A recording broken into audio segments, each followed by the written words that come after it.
Вітаю усіх, хто долучився, вітаю усіх, хто тут у цій залі, і вітаю усіх, хто зараз нас дивиться онлайн у стрімах. І вітаю, звісно, абсолютно всіх, хто нас дивиться у Криму. Це так само важливо, і ми знаємо, що наші глядачі там так само є і досі.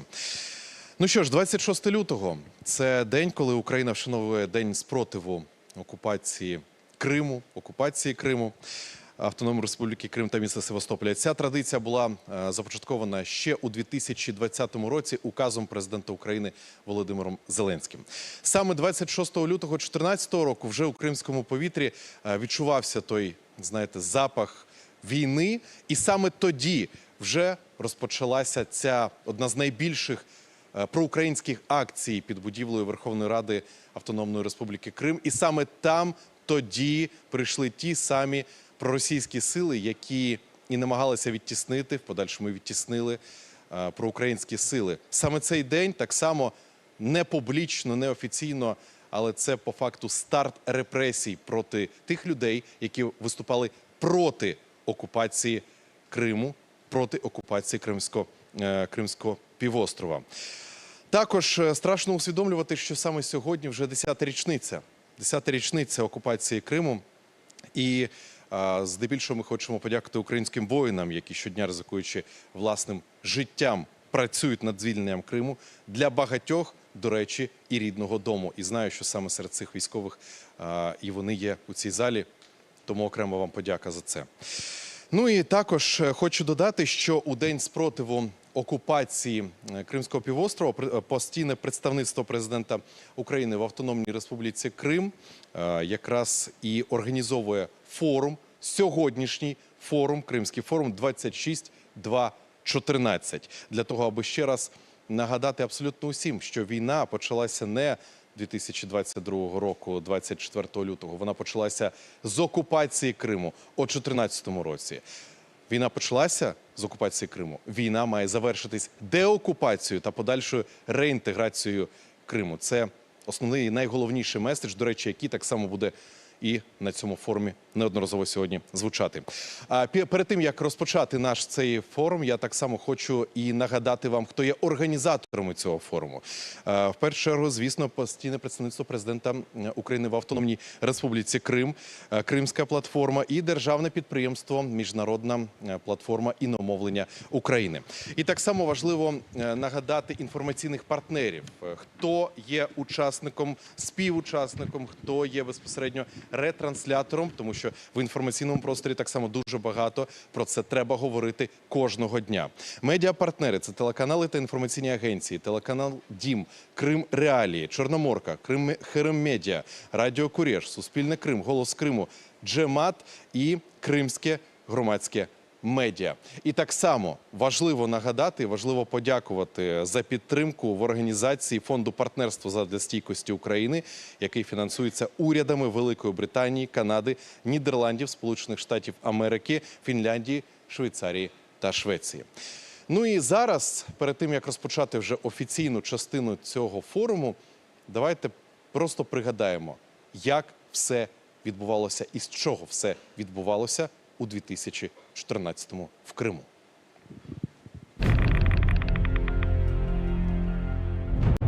Десятиліття агресії, якої Європа не знала понад півстоліття. Саме в лютому 2014-го Росія окупувала український Крим і цинічно зруйнувала архітектуру миру, знехтувала та спаплюжила принципи міжнародного права. Кремль не оголошував війну. Російські військові вдерлися на українську землю без шевронів та будь-яких розпізнавальних знаків.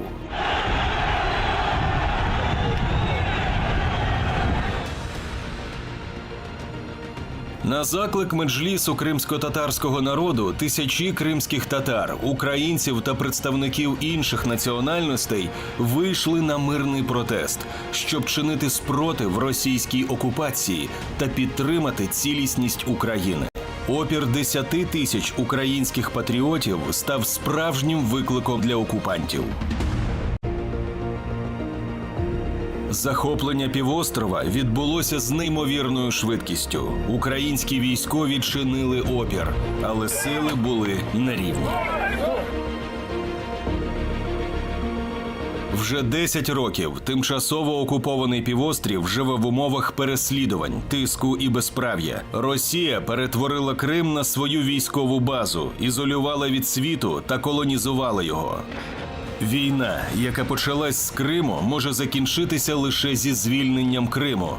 Поступитися півостровом – це зробити загрозу поширення агресії постійною, адже РФ створила в Криму мілітарний полігон та плацдарм для подальшої війни. Погодитись на замороження конфлікту – перекласти війну на плечі наших дітей. Бо Крим – це всі ми. Він був, є і буде Україною.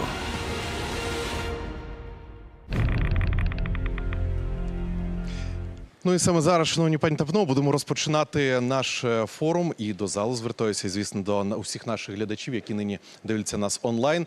Розпочнемо з урочистої промови президента України Володимира Зеленського. Увага на екран. Зараз я хочу звернутися до усіх в нашій країні, в нашій Європі та у світі, чиє серце зберігає відчуття справедливості, цінує справедливість та почувається спустошеним щоразу, коли справедливість руйнується. Сьогодні ми згадуємо події, які відбулись вже 10 років тому, відбулись в українському Криму, коли наш півострів був вкрадений Росією, і коли разом з російською окупаційною армією в наш Крим увійшли приниження та знущання з людей, репресії і страх. Цю жорстоку війну, що триває зараз проти України, російський реваншизм породив саме тоді, коли відчув, що світ здатен заплющити очі на такі злочини, на такі анексії, на таке знущання з людей, чий дім просто відбирають. Війни завершуються по-справжньому, чесно, коли зло, яке їх породило, вдається загасити. І саме тому відчуття справедливості, прагнення миру мають йти поруч. Це вимагає, зокрема, не забувати про Крим, боротися за Крим, чинити спротив тому злу, яке Росія принесла в Крим, а далі спробувала рознести всією Україною і хоче поширити також на землях інших народів. Ми маємо нарощувати реальну протидію російському злу на всіх рівнях, в усьому світі. Ми маємо боротися за людей у Криму та у всіх інших окупованих частинах України. Ми маємо боротися за повне відновлення сили міжнародного права, сили щодо Криму, а отже і будь-якої іншої землі. Ми маємо боротися за фундаментальне право кримсько-татарського народу, як і будь-якого іншого народу, право жити в своєму домі. Вигравати в кожному з цих пунктів – це гасити російський реваншизм, тобто фактично завершувати війну. Я вдячний усім, хто не забуває про Крим, хто допомагає нашим зусиллям щодо Криму, хто допомагає нашим воїнам, хто бореться у Криму проти окупанта, хто не віддає власної душі російському злу, хто допомагає звільняти людей, які були репресовані російським режимом, хто підтримує цих людей і зберігає їхню віру у справедливість, в її силу, в Україну. Повернення усіх наших полонених, повернення усіх депортованих з України, повернення кримських політичних в'язнів є нашим безумовним пріоритетом. Я вдячний усім країнам, які нам із цим допомагають. Від 26 лютого 2014 року і по сьогодні дуже багато змінилось. Кожен усвідомлює, який напрямок у цих величезних змін. Ми можемо завершити цю війну на своїх українських умовах. Ми можемо повернути з окупації свою землю і людей. Можемо притягти Росію до справедливої відповідальності за скоєне. Але щоб це було, ми повинні боротись. І хай нагородою усім, хто бореться заради України та справедливістю, буде перемога. Слава Україні! Ну і що важливо, так само варто додати, що спротив окупації Криму, він тільки 2014 року розпочався. Він триває і донині. І це доводять і військові, це доводить і інформаційна спільнота. І це доводить так само те, що ми усі сьогодні тут зібралися, і сотні людей нас дивляться зараз онлайн. Це дуже важливо. Ну і саме зараз вже будемо розпочинати, і радий запросити Тамілу Ташеву до трибуни. Будь ласка, постійна представниця президента України в Автономній Республіці Крим.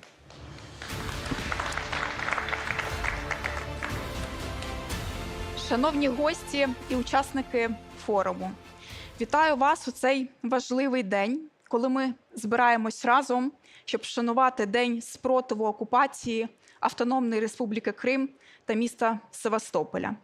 День, який символізує непохитну волю та рішучість не лише кримчан, але й усього українського народу в боротьбі за свободу і незалежність. Сьогодні ми згадуємо про події, що сталися в Криму за останні 10 років.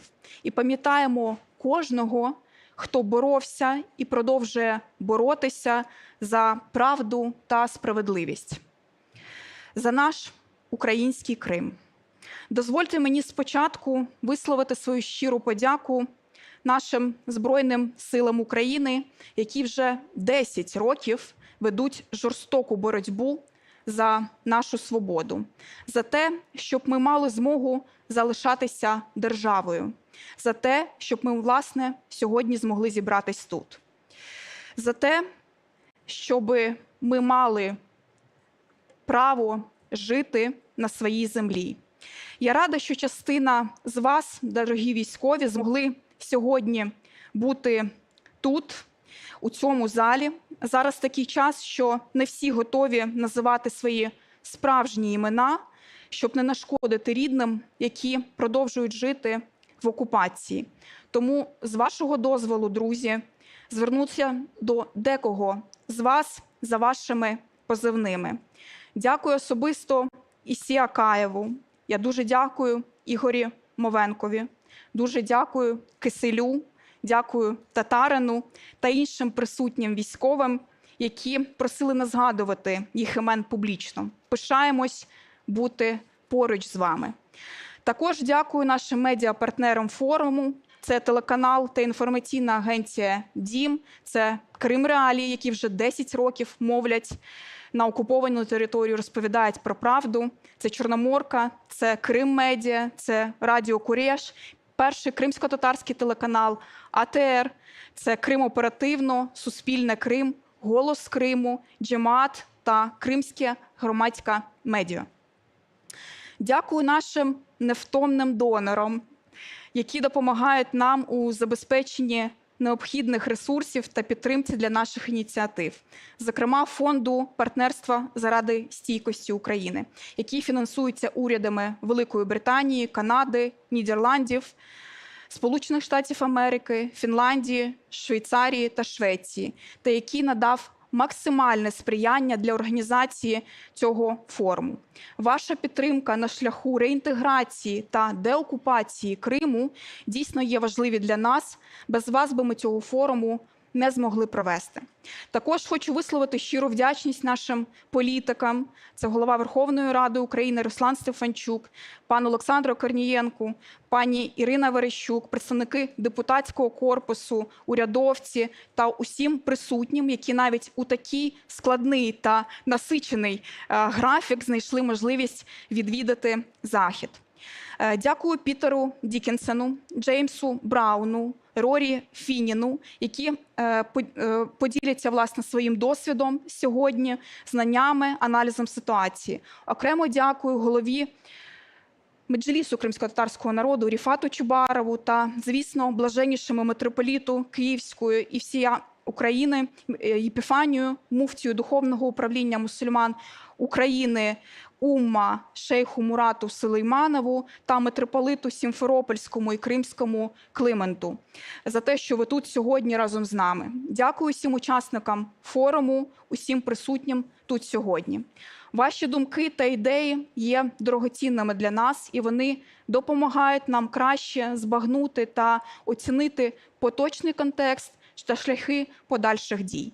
Цей форум став частиною наших заходів до Дня спротиву окупації. Це не лише про можливість вшанувати пам'ять тих, хто втратив життя в цій боротьбі, але й можливість знову підсвітити проблему, згуртувати усіх у боротьбі за наш вільний Крим.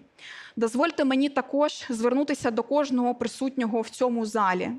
Ви всі відіграєте важливу роль у відновленні нашої державності та в підтримці національної ідеї.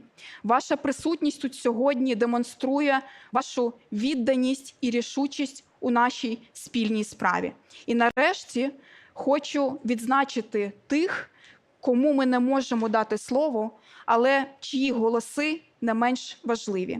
Це наші співгромадяни, які залишилися в окупованому Криму.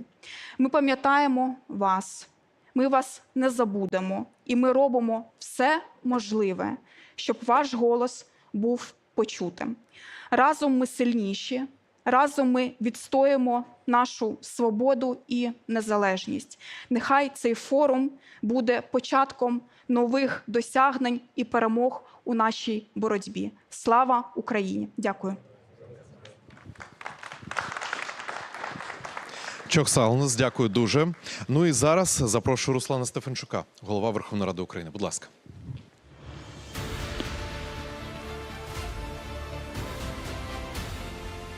Вельмишановна пані представниці, шановний пане перший заступнику голови Верховної Ради, шановна пані міністерко, вельмишановні присутні тут представники духовенства, дипломатичного корпусу, шановний пане голово Меджлісу, шановні військові, шановні учасники конференції.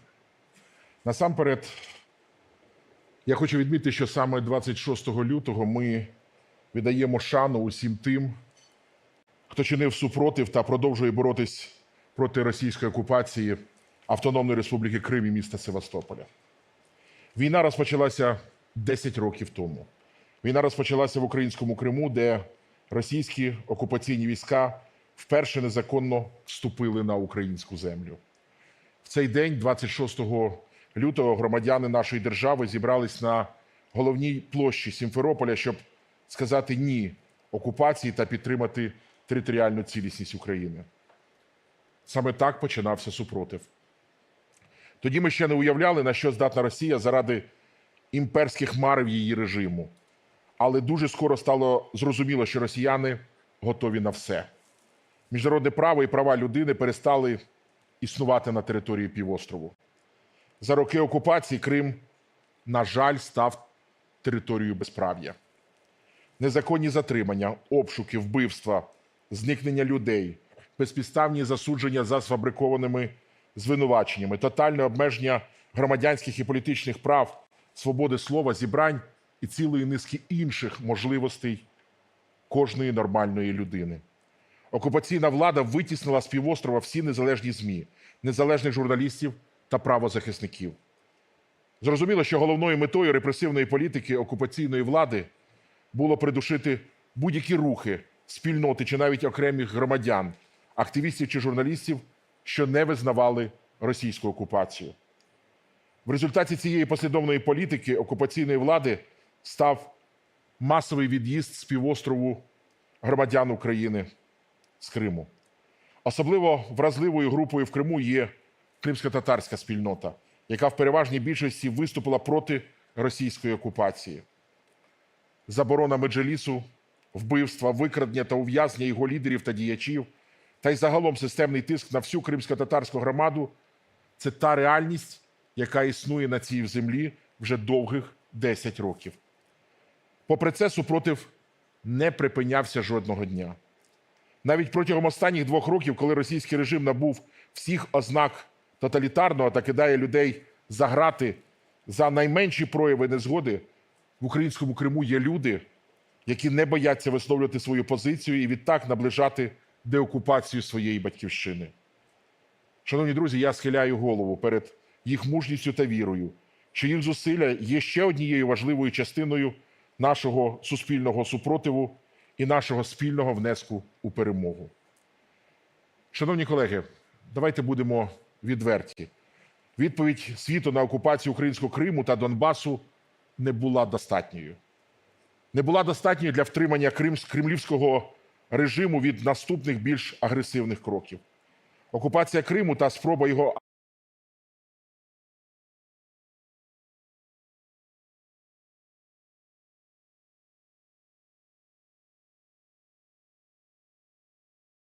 анексії Росії у 2014 році, по суті, стала плацдармом для подальшого нападу і повномасштабної агресивної війни, але вже проти всієї території України у 2022 році. Сьогодні все більше країн світу починає розуміти, що Росія не зупиниться на Україні, як вона не зупинилася на окупації Криму. Тому повторення сьогодні помилок минулого буде коштувати світу непорівнянно більше. І наше завдання сьогодні доносити цю просту правду до світу та розбудовувати коаліцію наших союзників. Це важлива робота дипломатичного супротиву, що працює разом із силами оборони та тими хоробрими українцями, які протидіють окупанту безпосередньо в Криму. Міжнародна Кримська платформа – це ще один дуже важливий елемент цих зусиль, яка дозволила систематизувати роботу на різних майданчиках. Український парламент, в свою чергу, також розвиває цей фронт засобами парламентської дипломатії. І цього року, як я вже анонсував вчора, третій парламентський саміт Кримської платформи відбудеться у Латвії.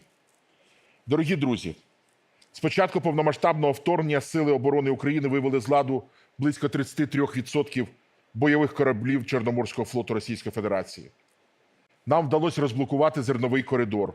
І сьогодні українське збіжжя прямує Чорним морем до тих, хто його потребує найбільше. Російські військові об'єкти в Криму зазнають регулярних ударів українських дронів, і саме дрони знаходять все частіше свої цілі на півострові. Окупант більше не почувається в безпеці на українській землі. І це реальні кроки з демілітаризації Криму, і я переконаний, що ця демілітаризація буде продовжуватися до повного знищення окупаційних військ в українському Криму. Шановні колеги, в цей день я особливо хочу звернутися до всіх українців. Зберігаємо єдність та продовжуємо супротив. Боротьба неодмінно принесе нам перемогу, і ми відновимо нашу територіальну цілісність та збудуємо справедливий і сталий мир на нашій землі, на всій нашій землі. Дякую вам за увагу і слава Україні! Дякую дуже, пане голово Верховної Ради. Саме зараз запрошую на цю сцену до трибуни віце-прем'єр-міністерку з питань реінтеграції тимчасово окупованих територій, пані Ірину Верещук, будь ласка.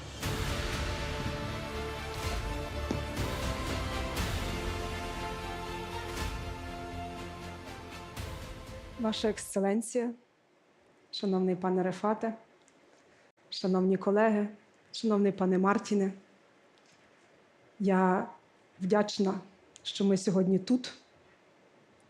Я знаю, що ми робимо, заради чого і заради кого. 10 років тому Росія підло і ганебно, без шевронів, окупувала український Крим.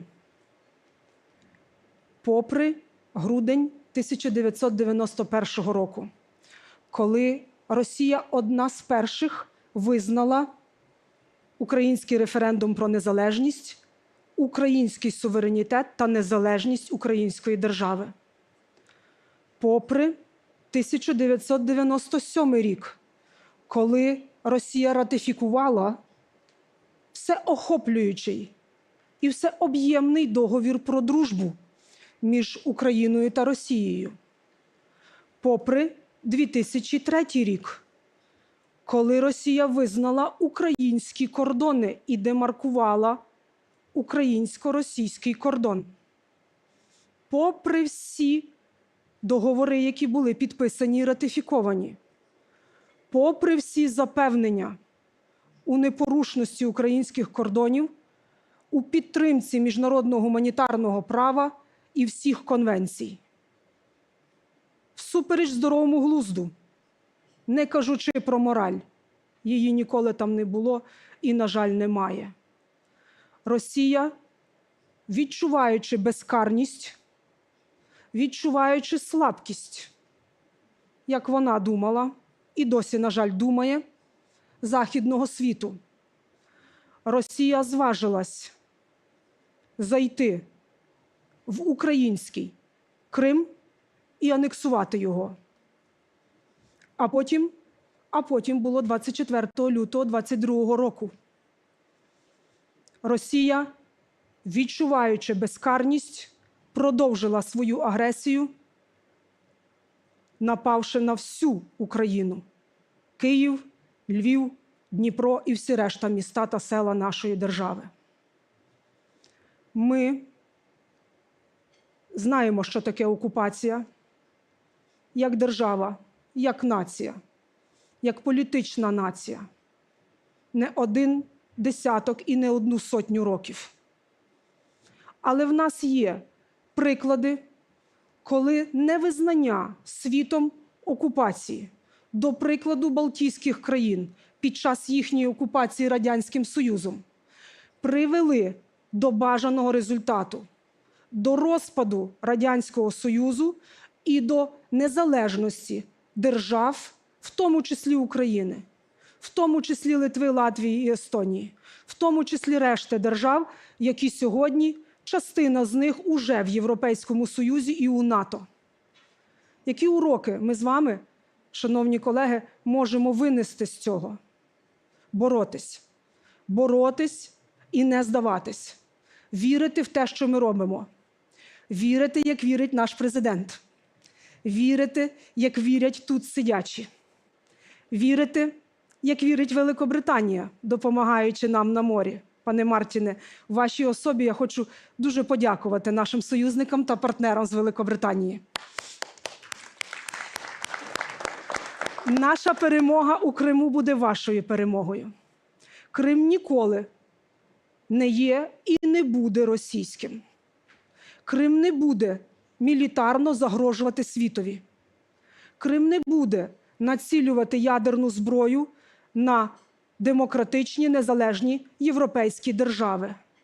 Росія не буде панувати у Чорному та Азовському морі. І ми уже їй це доводимо. Ми нашими малюками, силою переконання доводимо Росії, що так не буде, як вона вирішила. Не всі в світі слабкі і не у всіх немає слова. Ми маємо і честь, і гідність. Ми тримаємо слово і тримаємо удар. Ми довели це цілому світу і доведемо Росії. З вами, шановні наші закордонні партнери, ця перемога буде стійкою, буде нашою, буде спільною. Я дуже дякую усім колегам, особливо військовим, які сьогодні тут, за ваш подвиг, за все, що ви робите і за все, що ви зробите. Це буде дуже важко.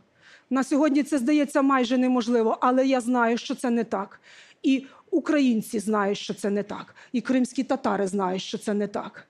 Вони переживали депортацію уже не вперше. Але вони поверталися і відновлювали свої території, свої населені пункти, свої географічні назви, свою історію та культуру. І я дуже за це всім дякую. Крим є і буде українським. Слава Україні!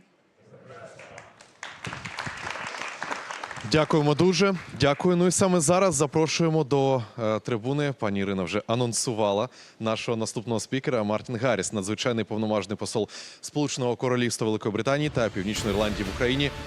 Вам слово, будь ласка.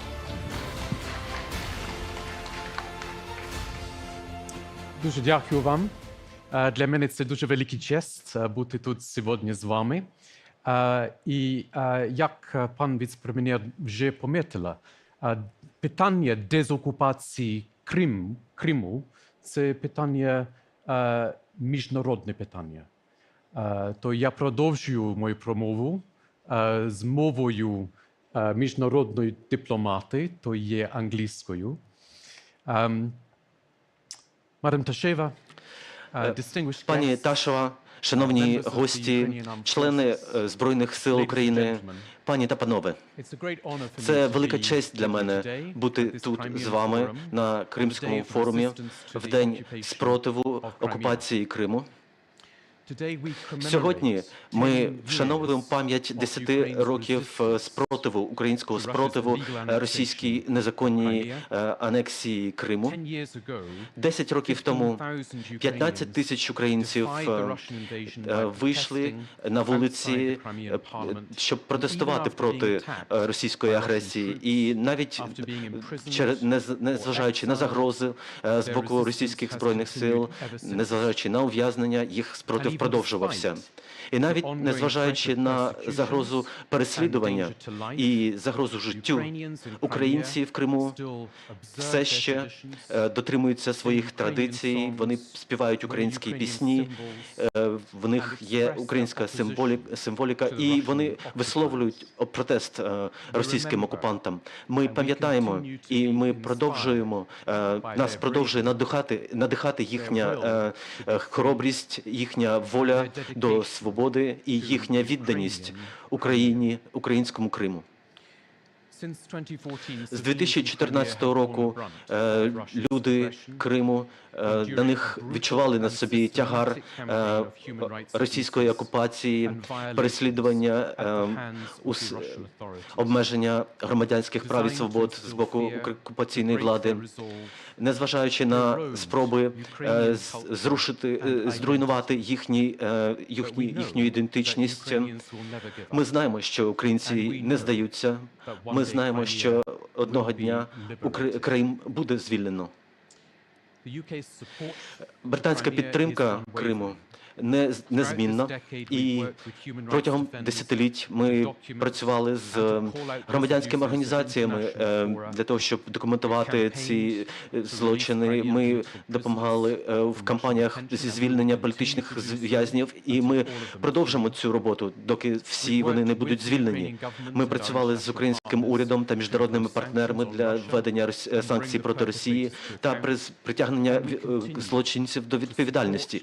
І ми продовжуємо підтримувати українські збройні сили для того, щоб допомогти відновити суверенітет та територію України, територіальну цілісність. Сьогодні ми пишаємося тим, що ми підтримуємо фонд партнерства задля стійкості України разом з іншими партнерами США, Канада, Швейцарія, Швеція, Фінляндія та Нідерланди. Це програма, яка зараз підтримує роботу представництва президента в Криму, сприяє розвитку стратегії для деокупації Криму. І я з нетерпінням чекаю дня. Для мене Крим – це особливе місце. Коли я був молодим дипломатом, і мій перший... Я маю на увазі, коли я був молодшим дипломатом, я часто приїжджав до Криму, і мені дуже подобалась спадщина Бахчисараю. Мене вражала релігійна історія Херсонесу.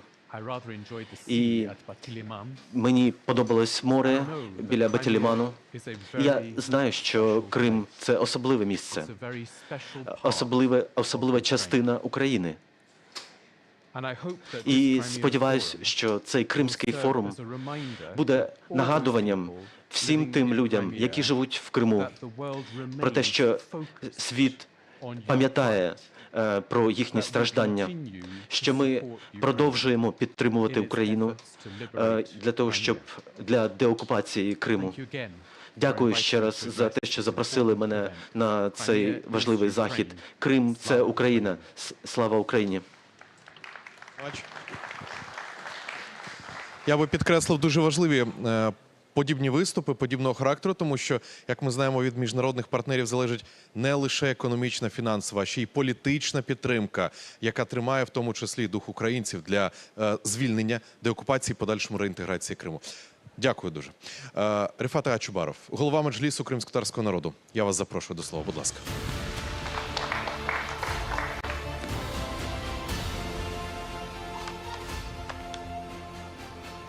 Ваше Високопреосвященство,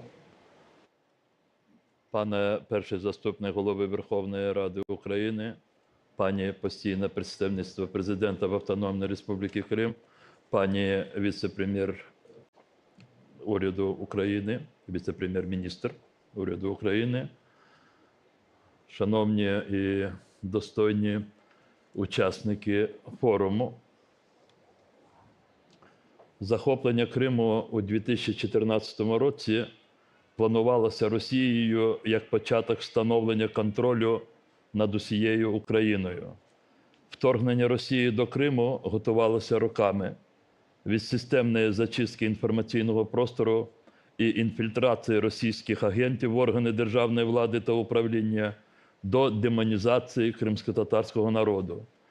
У лютому 2014 року Кремль був упевнений, що за першою ж його командою потужна мережа російських агентів в державних органах і силових структурах за допомогою п'ятої колони з місцевих жителів забезпечать бажану для Москви картинку нібито підтримки Верховною Радою Криму рішень, спрямованих на відторгнення Криму від України.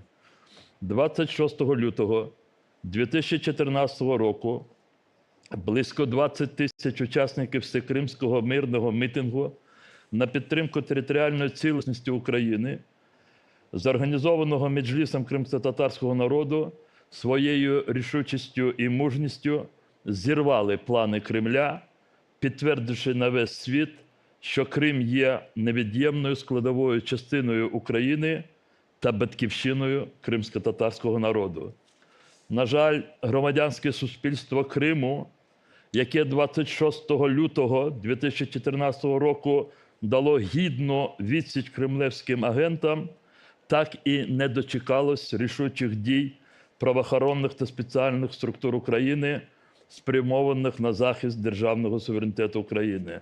Бездіяльність тодішніх органів державної влади і управління України, обумовлена внутрішньою боротьбою політичних сил і їх лідерів за розподіл посад і міністерств, надала можливості Росії розпочати в ніч з 26 на 27 лютого 2014 року захоплення стратегічних об'єктів Криму та блокування військових частин та підрозділів Збройних сил України по всій території Кримського півострова.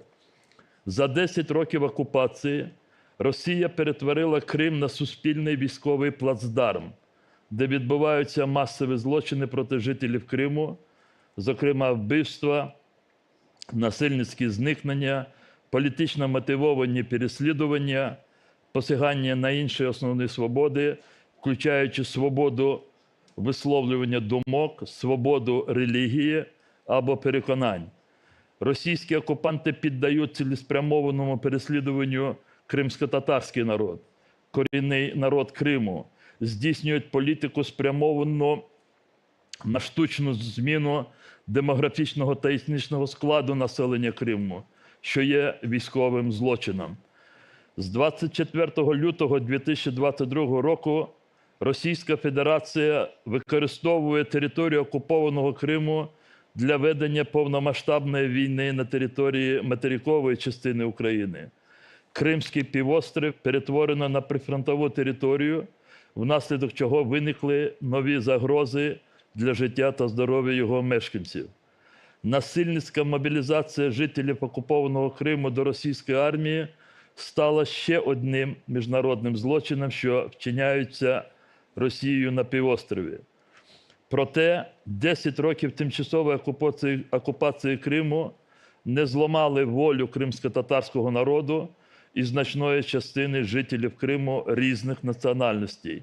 Вони залишаються вірними українській державі і відданими своїй землі, здійснюючи ненасильницький спротив російської окупації. У лавах Збройних сил України та інших спеціальних військових формувань зі зброєю в руках відстоюють суверенітет української держави тисячі жителів Криму. Залишається дуже важливим створення умов для успішної реінтеграції Криму після його деокупації. На цьому етапі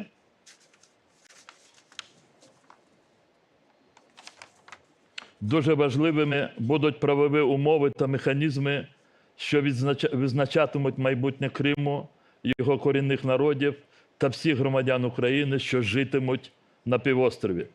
Позиція кримськотатарського народу викристалізована і відстоювана ним протягом довгих років. Абсолютно відкрита, чесна і полягає в наступному.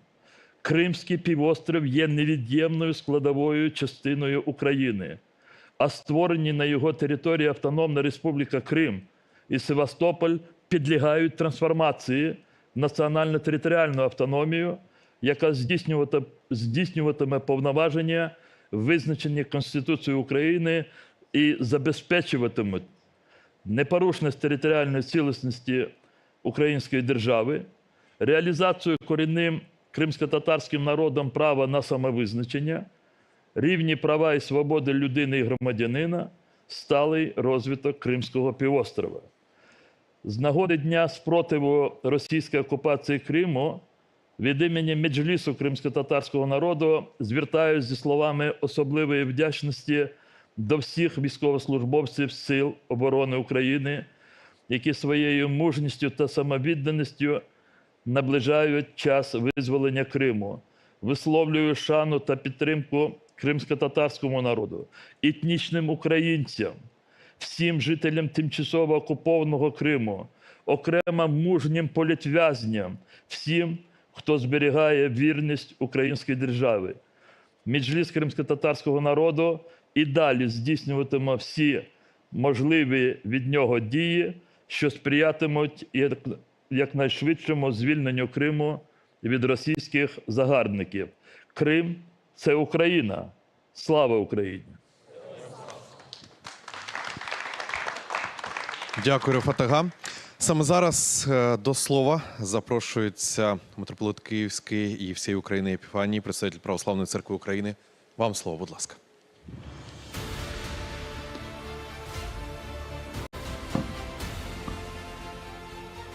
Шановні пані та панове, дорогі друзі, вже 10 років триває окупація українського Криму російськими загарбниками.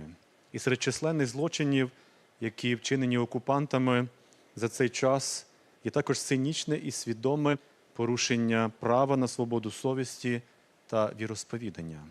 Слід одразу зазначити, що у порівнянні з Україною, де законом і практикою реально забезпечена свобода віросповідання, а держава не втручається в внутрішнє життя релігійних громад, то в Російській Федерації навіть на рівні публічного законодавства встановлені серйозні обмеження для існування та діяльності релігійних організацій.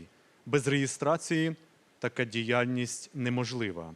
Але навіть маючи її, організації щоразу повинні отримувати спеціальні дозволи влади на ті чи інші заходи, окрім, власне, богослужбових. Проте на практиці ситуація є ще значно гіршою. Фактично, в Російській Федерації відроджено радянську систему контролю за релігійними спільнотами, яка відбувається в тому числі через агентурний вплив спецслужб. Окупувавши та анексувавши Крим, Росія поширила дію свого законодавства також на цю українську територію, вимагаючи від релігійних громад зареєструватися наново. А це означає, зокрема, і формальне визнання ними окупації. Саме тому, наприклад, наша церква відмовилась від здійснення такої реєстрації. Відтак діяльність наших громад була насильницьки різко обмежена. З понад 50 громад, які діяли до окупації, за кілька років активними залишилися менше 10, а зараз не залишилось жодної, яка може нормально звершувати своє служіння. Натомість церква в складі Московського патріархату вже в червні 2014 року розпочала активну реєстрацію за приписами окупантів. А нині взагалі 3 єпархії, які були підпорядковані митрополиту Онуфрію, рішенням Кирила Гундяєва були напряму включені до складу Російської православної церкви. Слід підкреслити, до речі, що жодних протестів з боку митрополита Онуфрія і його підлеглих такі дії Москви на окупованій території не викликали. Їхня сміливість поширюється лише на критику, як ми бачимо, української влади та Православної церкви України. А московське беззаконня вони зустрічають красномовним мовчанням. Від самого початку окупації російська влада спрямувала свою активність на опанування контролю над релігійними громадами в Криму. Для цього вони використовували як проросійських діячів з числа місцевого духовенства, так і спеціально надісланих осіб з території Росії, очевидно, перевірених та затверджених спецслужбами. У такий спосіб з плином часу практично всі керівні релігійні діячі, які не виявляли лояльності до окупантів, були витіснені з півострова. За роки окупації правозахисниками встановлено сотні фактів порушення права на свободу совісті. Особливо жорстоко окупанти переслідують тих релігійних активістів, хто не бажав виїхати з Криму. Також показовою стала розправа окупантів з центром нашої єпархії у Сімферополі, кафедральним храмом святих Володимира і Ольги. За фальшивими рішеннями судів Російської Федерації приміщення храму та єпархії було беззаконно конфісковане. Це лише декілька з багатьох прикладів злочинів, які окупанти здійснили та продовжують здійснювати у Криму. На окупованому півострові українські громадяни позбавлені основних прав і свобод, в тому числі і свободи на віросповідання. Лише деокупація півострова та повернення його під суверенітет України і в правове поле нашої держави можуть гарантувати відновлення в Криму прав людини. Нехай Бог благословить цю добру справу успіхом. Крим – це Україна. Разом до перемоги. Слава Україні!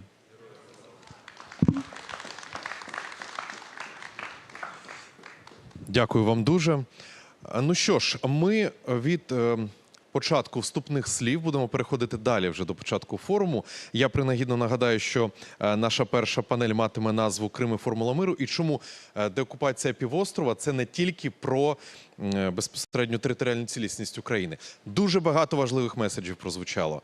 І дуже важливо їх почути і в тимчасово окупованому Криму, і на материковій Україні. Тому що пані Таміла Ташева постійно акцентує увагу, що тут не йде мова лише про деокупацію, йде мова про реінтеграцію в подальшому, також йде мова потім про спілкування, як не крути, але дітям вже є 10 років в Криму, які по факту не бачили України.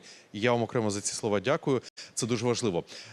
Так само на початку цих вступних слів нагадував про те, і, до речі, вчора під час прес-конференції Володимира Зеленського він озвучив і дані, і інформацію про те, що нині ведеться робота щодо звільнення політичних в'язнів Кремля, які були ув'язнені після 2014 року, і вже військовополонених і політв'язнів після 22-го, після повномасштабного вторгнення. Зараз дивимось матеріал, сюжет, який підготували наші журналісти, і продовжуємо.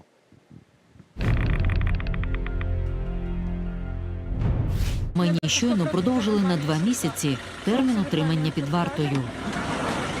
Все буде супер, слава Україні!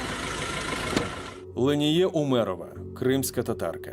Їй 25. Її затримали дорогою до рідного Криму. Вона їхала навідати хворого батька. Леніє вже понад рік утримується в одному із найсуворіших СІЗО – Лефортово в Москві. Причина – кримська прописка в її українському паспорті, яка роздратувала російських силовиків. Вірні традиціям шпигуноманії радянських спецслужб, їх сьогоднішні російські спадкоємці засекретили справу. Жодних пояснень ані їй, ані адвокату. І 20 років ув'язнення в перспективі. Все, що відбувалося далі, якийсь нескінчений жахливий сон. Або, якщо розмірковувати філософськи, випробування. Леніє Умерова – одна зі 125 кримських татар, які незаконно утримуються в Криму або Росії. Всього ж таких кримських бранців щонайменше 208. Такі дані станом на лютий 2024 року наводить представництво президента України в Автономній Республіці Крим. Кримські татари – корінний народ України. Поруч із українцями стали головною мішенню російських силовиків з перших днів окупації півострова. Хвала багаторазова нашому творцю, і нехай він буде задоволений вами. Листи чи не єдиний спосіб почути близьких, яких окупанти незаконно затримали, заарештували, засудили та вивезли з рідного Криму. Дружини та матері незаконно ув'язнених кримських татар пишуть їх разом. Цей вечір листів провели в тимчасово окупованому Бахчисараї.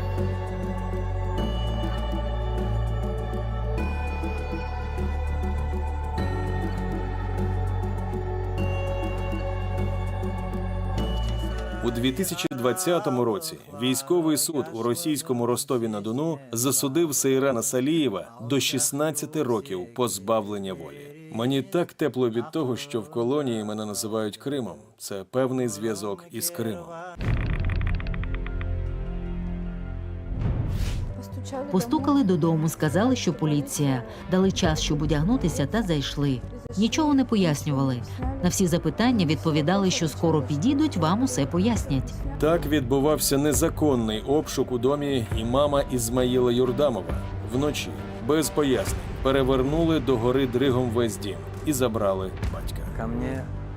До мене близько 6 годин ранку увірвалися гості.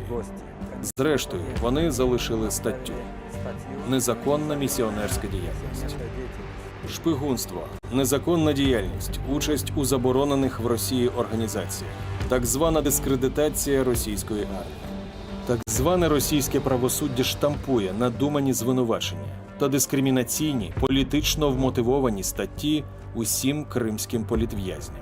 За 10 років правозахисники зафіксували понад 5 тисяч випадків порушень прав людини, більшість з яких саме щодо кримських татар. Політичні переслідування – єдина причина, через яку залишають домівки ті, чиїх предків силою вивезли з Криму 80 років тому, і які поверталися до Криму попри арешти, переслідування та навіть загрозу життю. Зараз їх дім злочинно окупований, і вони не можуть повернутися до Криму, але вони чекають на повернення до звільненої домівки. Ті, хто залишаються у Криму попри небезпеку, чекають і вірять. Все буде супер, слава Україні!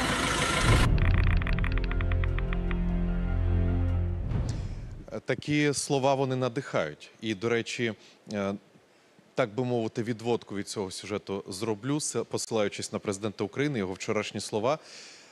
Як би це цинічно не звучало, але Російська Федерація використовує політичних в'язнів, кримських, зокрема, в тому числі, як тиск не тільки на Україну, але й на міжнародних партнерів. І ми це бачимо, і вони публічно, спеціально це все роблять. Ми будемо розпочинати і першу панель будемо розпочинати. Нагадаю, тему цієї панелі – це Крим і формула миру. І чому деокупація півострова – це не тільки про територіальну цілісність. Модераторкою буде Ксенія Смірнова, українська телеведуча, журналістка. Запрошую, Ксенія, будь ласка, вам слово. Дякую дуже. Дякую, вітаю вас. Я так хочу привіти. Мене чутно? Так. Ще раз вітаю шановних гостей та організаторів цього нашого форуму. І, як сказав мій колега, дуже важлива тема відкриває наше сьогоднішнє спілкування. Чому? Бо вона має багато дуже важливих аспектів. І я би хотіла заакцентувати зараз увагу на цих аспектах. Ну, по-перше, я нагадаю, що ініціатива президента України Володимира Зеленського «Формула миру» має 10 пунктів. І ми розуміємо, що реалізація цих пунктів неможлива без повної деокупації і реінтеграції Криму. І ми розуміємо, що це лише єдина і важлива умова для того, щоб гарантувати те, що акваторія Чорного моря буде вільна і безпечна від російських терактів. По-друге, завдяки військовій допомозі наших західних партнерів, нашого альянсу, ми вже Україні нам вдалося досягти багатьох успіхів, на яких ми сьогодні теж будемо акцентувати нашу увагу. А перше за все, це часткове переміщення російського Чорноморського флоту подалі від наших берегів. Це великий успіх. І, до речі, ці успіхи і новаторство наших військових вже високо оцінено нашими експертами, нашими партнерами, колегами з багатьох держав світу. Ну і найважливіше питання – це чому як звучить в назві нашої панелі сьогодні, чому вкрай важливо розуміти, що повернення Криму – це не лише питання безпеки і не лише питання територіальної цінності, цілісності нашої країни, а й дуже широке коло питань, яке ми сьогодні заакцентуємо з нашими гостями панелі.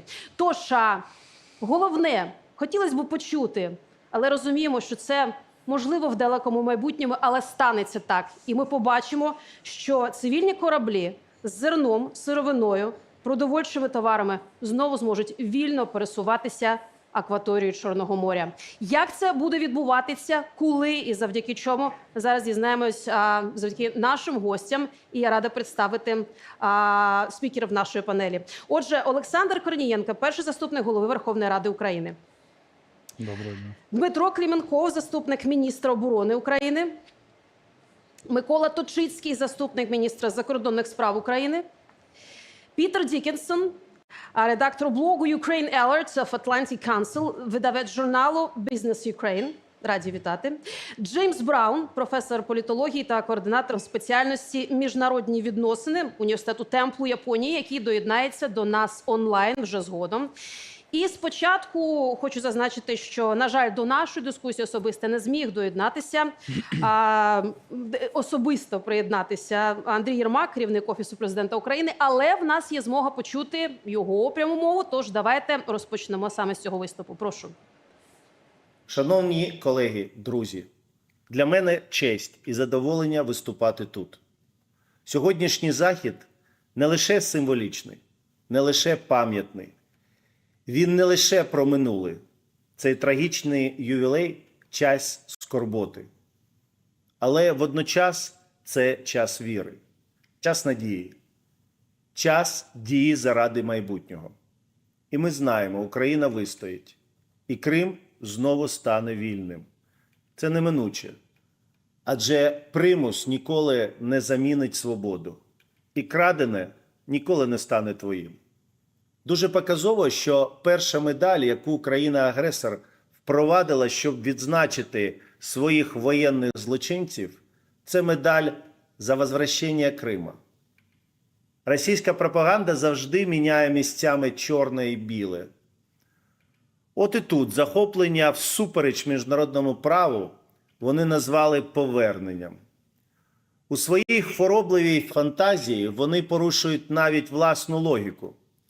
Якщо йдеться про давній подарунок, то хіба ж подароване забирають назад?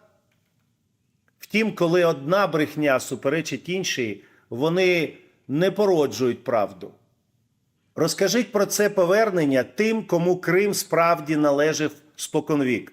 Розкажіть про нього тим синам і донькам кримськотатарського народу, які відмовились миритись із крадіями. Розкажіть про це Наріману Джелялу, Еміру Сейну Куку, Енверу Бакірову, Мусліму Алієву, усім тим, хто опинився в російських застінках, бо знали правду. Знали і не боялись її говорити вголос. Розкажіть про це Ісі Акаєву і сотням його побратимів, що знають правду і борються за неї із зброєю в руках. На російській медалі стоїть дата – 20 лютого. День, коли на Майдані лилася кров. День, коли з Козачої бухти Севастополя вийшла колона російських БТР.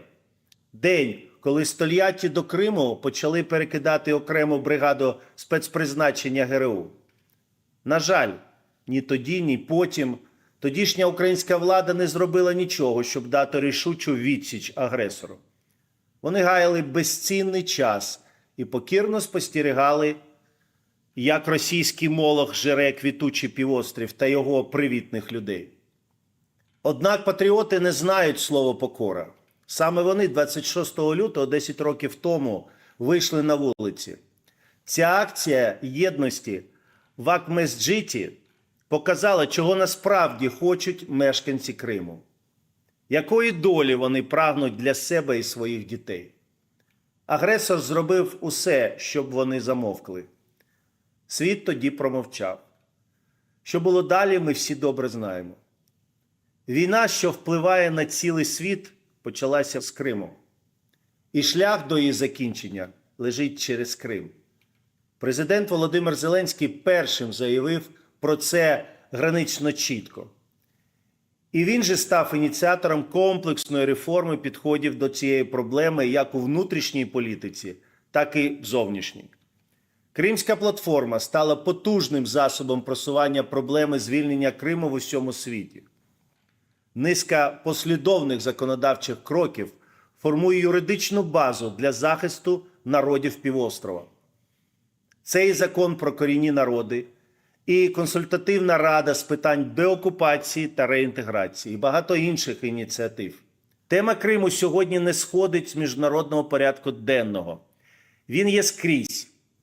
І як перемога Джамали на Євробаченні стала його культурним тріумфом, так його поступова демілітаризація Збройними силами України веде до тріумфу формули миру. Адже для забезпечення продовольчої безпеки у світі необхідно відновити умови для вільного, повноцінного та безпечного судноплавства в Чорному та Азовському морях. Це база. Скажу лише, що перетворення кораблів Чорноморського флоту на штучні рифи є важливим елементом збереження морської фауни. Москва не перестане шантажувати світ продовольчими кризами, допоки Крим лишається снаряддям агресії. В планах Росії півострів завжди мав одну єдину роль – бути військовою базою, не курортом, не туристичним раєм, не інвестиційним хабом, фортецею. І допоки Крим окуповано, Україна не може бути в безпеці. Європа та інші регіони теж не будуть в безпеці. На жаль, цього не розуміють ті, хто припускає можливість обміну територій на мир. Окупований Крим завжди буде плацдармом для нової агресії і завжди буде жертвою жахливих злочинів проти природи. Але це ще не все. Все, що Росія захоплює, стає територією повного беззаконня та безправ'я. Історично Крим – символ геноциду Московської імперії проти поневолених народів. Переслідування, вбивства та катування, масові депортації, примус до відмови ідентичності – це минуле російського Криму. І все це сьогоднішня реальність. Саме тому ми наполягаємо на повному відновленні суверенітету та територіальної цілісності України. Саме тому ми переконані, будь-який компроміс з агресором закінчиться одним – слізьми, кров'ю та численними смертями. Реалізація формули миру – єдиний спосіб запобігти цьому. І ми з нашими міжнародними партнерами докладаємо всіх сил, щоб впровадження формули стало доконаним фактом. І наостанок я скажу, що наступний російський уряд цілком може запровадити нову медаль за возвращення Крима, тобто за повне виведення військ Російської Федерації з півострова. Але ми знаємо правду. Такий жест доброї волі буде прямим наслідком наших з вами зусиль. І не можна дозволити росіянам про це забувати. Лише тоді слова «ніколи знов» будуть констатацією, а не благанням. Дякую за увагу. Слава Україні! Героям слава! Що ж, хочу додати те, що в нас буде можливість обговорити можливість визволення не лише на суші, а і на морі півострова. І хочу привітати ще нашого спікера Аліна Фролова. Перепрошую, що трішечки згодом, але по факту я вас пам'ятаю. Заступниця голови правління Центру оборонних стратегій. Про це ми будемо говорити згодом. Зараз пропоную почати нашу дискусію панельну і хочу одразу обмежити по часу наших спікерів, якщо можна, вкластися в 5 хвилин кожному для виступу, аби ми ще могли поставити важливі запитання кожному, принаймні, по парі.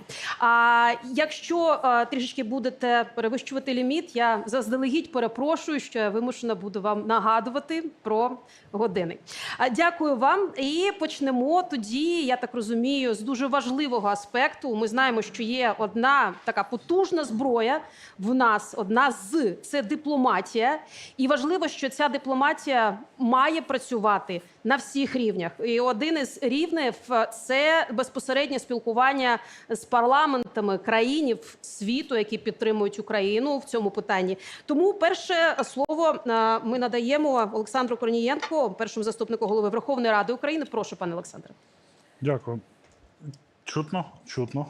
Да, шановні гості, ваші всесвятості, Your Excellencies, звичайно, наші захисники.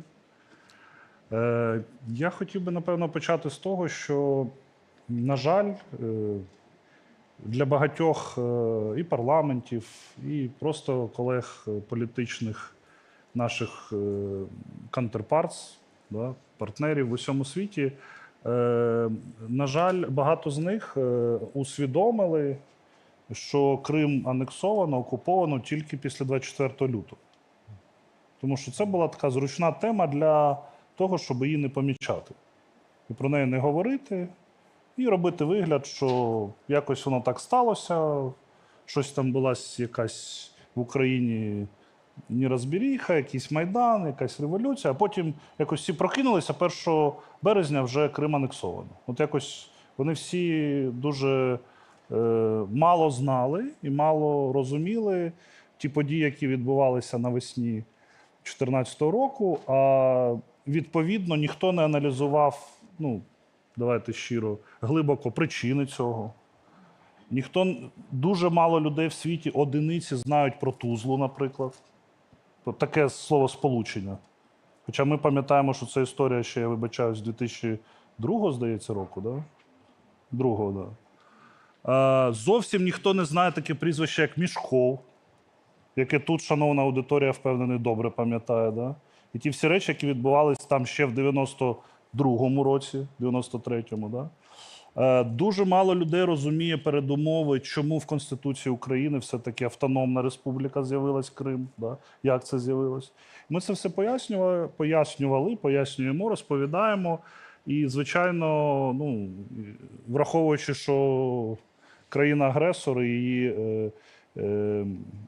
вождь, фюрер звертаються до глибоких глибин історії, інколи доводиться повертатися і нам в 17 сторіччя, нагадувати, хто які загарбницькі війни щодо кримської території вів і щодо корінного населення також.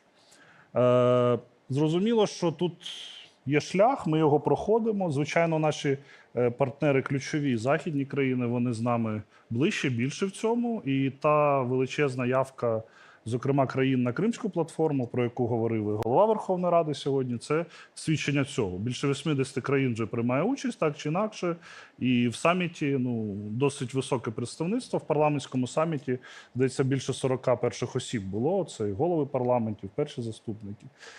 Звичайно, з незахідним світом нам треба працювати більше. Це не завадить в цілому, ви знаєте, і по просуванню формули миру, і по збройній допомозі, тому що незахідний світ, який ще називають не дуже коректно, напевно, Global South, глобальний південь, він все-таки перебуває багато в чому під владою, на жаль, і економічної політики країни-агресора, і гуманітарних наративів, які там транслюються, передаються і так далі.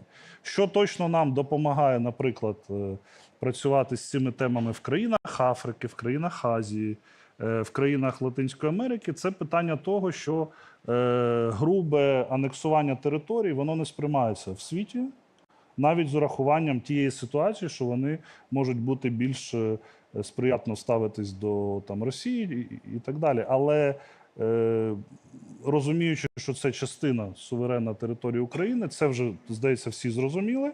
Далі кожна країна напрацьовує ставлення до цього. В принципі, по підтримці резолюції в Генеральній асамблеї ООН щорічній, яка щороку відбувається, одна і та сама резолюція, ми бачимо, що коло наших прихильників, воно не зменшується, в деяких питаннях збільшується. І ми бачимо, що, в принципі, у нас є навіть ті, які додаються, прихильники цієї резолюції, тобто країни, які готові тему Криму брати більше в роботу. Тому ситуація непроста, працюємо, багато викликів, але будемо продовжувати це доносити. І я думаю, що немає в нас наступних 10 років, тому що 20 років – це вже покоління. І ми не хотіли би, щоб покоління кримчан, покоління українців вже себе усвідомлювало і бачило, що це там немає можливості України мати туди доступу. Я думаю, що події останніх 2 років, останнього року, зокрема, показало, що наша стратегія правильна, і тільки дипломатія 8 років нічого не дала. Треба додавати те, що колеги більш така впевнена дипломатія, цілеспрямована. Або дипломатія малюків, як тут вже казали, вона теж ефективно працює. Тому, я думаю, синтезом цих підходів будемо працювати далі. А ви зробили акцент на тому, що ви спілкуєтесь безпосередньо із, як ми вже звикли називати, це глобальний південь і країни Африки серед іншого.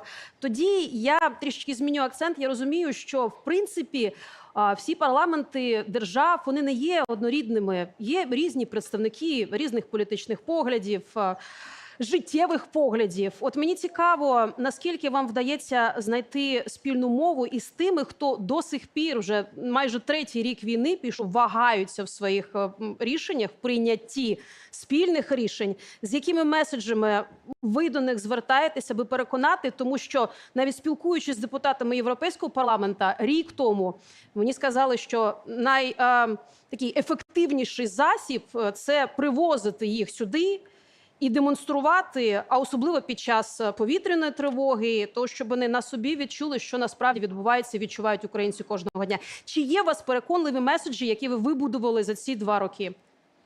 Це ж процес, він там творчий, багатою мірою. Дуже ефективно у нас от представництво працює, коли воно дійсно залучає колег з парламентів, з Європарламенту, з парламентів країн ЄС на Кримську платформу, на такі напівформальні спілкування. Звичайно, це особистісні історії, тому що, повірте мені, да, у нас сотні політв'язнів, напевно, точно більше 100, я знаю, але історія Нарімана Джелялова, вона просто дуже показова. Що людина приїхала на інаугураційний саміт Кримської платформи, додому вже не повернулася. І я кажу, уявіть, що когось із ваших президентів, які були також на цьому саміті, ми всіх пам'ятаємо, їх на кордоні затримали і вони не повернулись. Як це може бути взагалі? Вони кажуть, в демократичному світі це неможливо, звичайно. Але я би трошки розділяв, ви знаєте, з демократіями працювати і легше, і важче. Легше, тому що ми знаємо інструмент – це робота з виборцями, робота з громадою. І коли ми бачимо, що політики вагаються, ми починаємо працювати з їх виборцями. І тоді, так чи інакше, у нас знаходяться аргументи для виборців. Ми бачили цю ситуацію вже в кількох країнах Європи, де під час передвиборчої кампанії була одна риторика в політичних сил, вони виграють вибори, риторика змінюється, повертається на бік України. Тобто це можливо, і ми віримо в цей механізм, тому що це демократичний механізм, нормальний. У нас такий самий в Україні. Коли ми кажемо про країни незахідні, ну там, давайте чесно, з демократіями не сильно склалося. Є кілька великих демократичних країн, таких як Індія, решта там є проблеми, є питання. Тому там, звичайно, ми працюємо із елітами, із парламентами, з керівниками країн. Але не треба забувати, що для нас дуже важлива підтримка великих країн там і великих спільнот там. Те, що минулого року президент вперше в історії взяв участь в саміті Ліги арабських країн, в питанні Криму це ключова взагалі була подія того року, я так вважаю. Тому що арабські країни, я був особисто, мав честь бути і в Катарі, і в Бахрейні, спілкуватися з елітами, з колегами з парламентів Об'єднаних Арабських Еміратів, Саудівської Аравії. Ця тема важлива, і це та тема, яка там знаходить підтримку, не лише тому, що вони розуміють проблематику корінних народів, але й тому, що все-таки, знов-таки питання безпеки в Чорноморського регіону, про те, чому присвячена наша панель, я би все-таки хвилину присвятив тому, що дуже багато людей в світі, а арабський світ – це світ моря, давайте не забувати, арабська затока, навколо море, ми бачимо, яка зараз проблема там з поставками, це все морська історія. Для них дуже зрозуміло, що таке Чорне море, що таке військова база посеред Чорного моря, які це загрози для безпеки і регіону, і Європи, і всьому світу. Да? І питання, скажімо так, демілітаризації Криму, а воно для нас є очевидною частиною державної політики. Ми розуміємо, що це для нас звільнений, деокупований, реінтегрований Крим – це не мілітарний Крим, це цивільний Крим. Так, там можуть бути якісь наявні угрупування, які потрібні, які будуть по всій країні, бо ми будемо країною ще довго, яка має мати сильну армію. Але там не має бути ядерної зброї, а ми підозрюємо, що вона там може зараз бути. Да? І це є от такі моменти, які дуже сильно впливають на свідомість різних спільнот в усьому світі, за якими теж намагаємось доносити, комунікувати, пояснювати. Я думаю, що тут якраз дуже велику роботу робить знов-таки наші Збройні Сили, які показують, що міфи про те, що там нічого немає, що там тільки Росія привезла мільйон вчителів, які вчать якісь там необразованих кримчан, це все міфи, бо там не мільйон вчителів, там 500 000 солдат і 500 000 репресивної машини, які слідкують, щоб населення якби слухалось солдат. Да? І коли, я вибачаюсь, невідомого походження, але дуже шановані нами малюки влучають в кораблі, то це пряме свідчення, що там є кораблі. І це мілітарний об'єкт.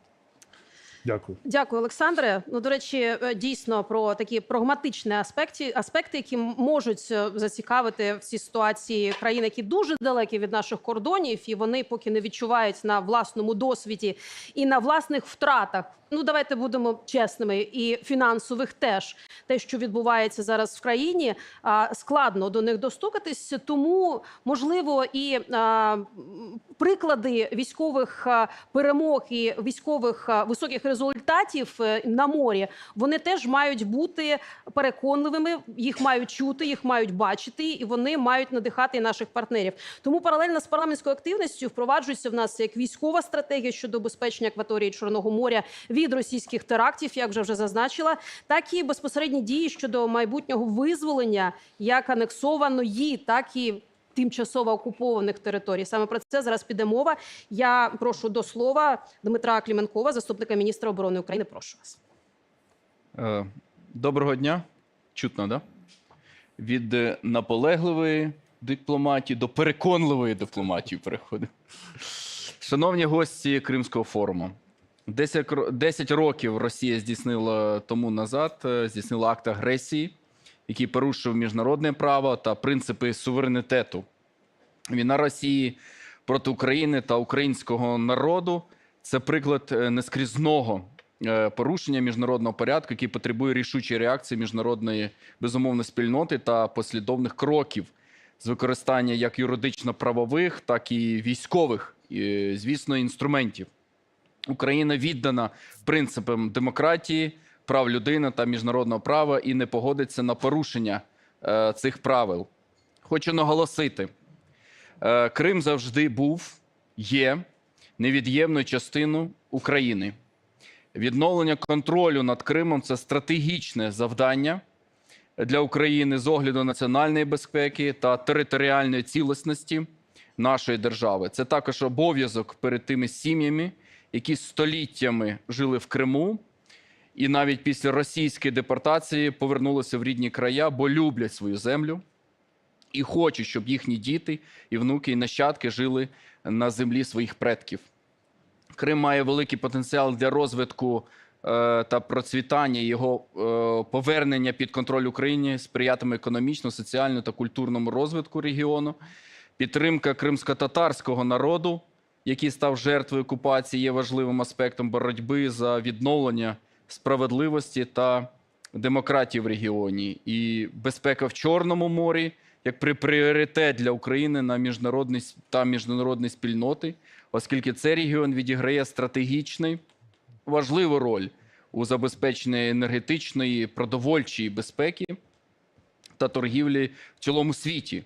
В цьому напрямку ми вже зробили дуже багато. Низка перемог над російським флотом протягом останніх 2 років.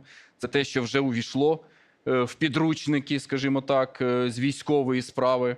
Це те, що закладає фундамент для подальших дій наших сил безпеки і оборони, для подальшої деокупації Криму. Імплементація 10 пунктів формули миру президента України Володимира Зеленського – єдиний шлях до завершення війни та відновлення територіальної цілісності України. Ми вдячні міжнародним партнерам за їхню підтримку в українській боротьбі за свободу та незалежність. Водночас закликаємо міжнародну спільноту продовжувати тиск на Росію. Російська агресія – це загроза для всієї Європи, особливо для Чорноморського регіону, і потребує спільної та рішучої реакції всіх демократичних країн. Співпраця з партнерами та союзниками – це ключовий елемент успішної стратегії України у боротьбі з агресією.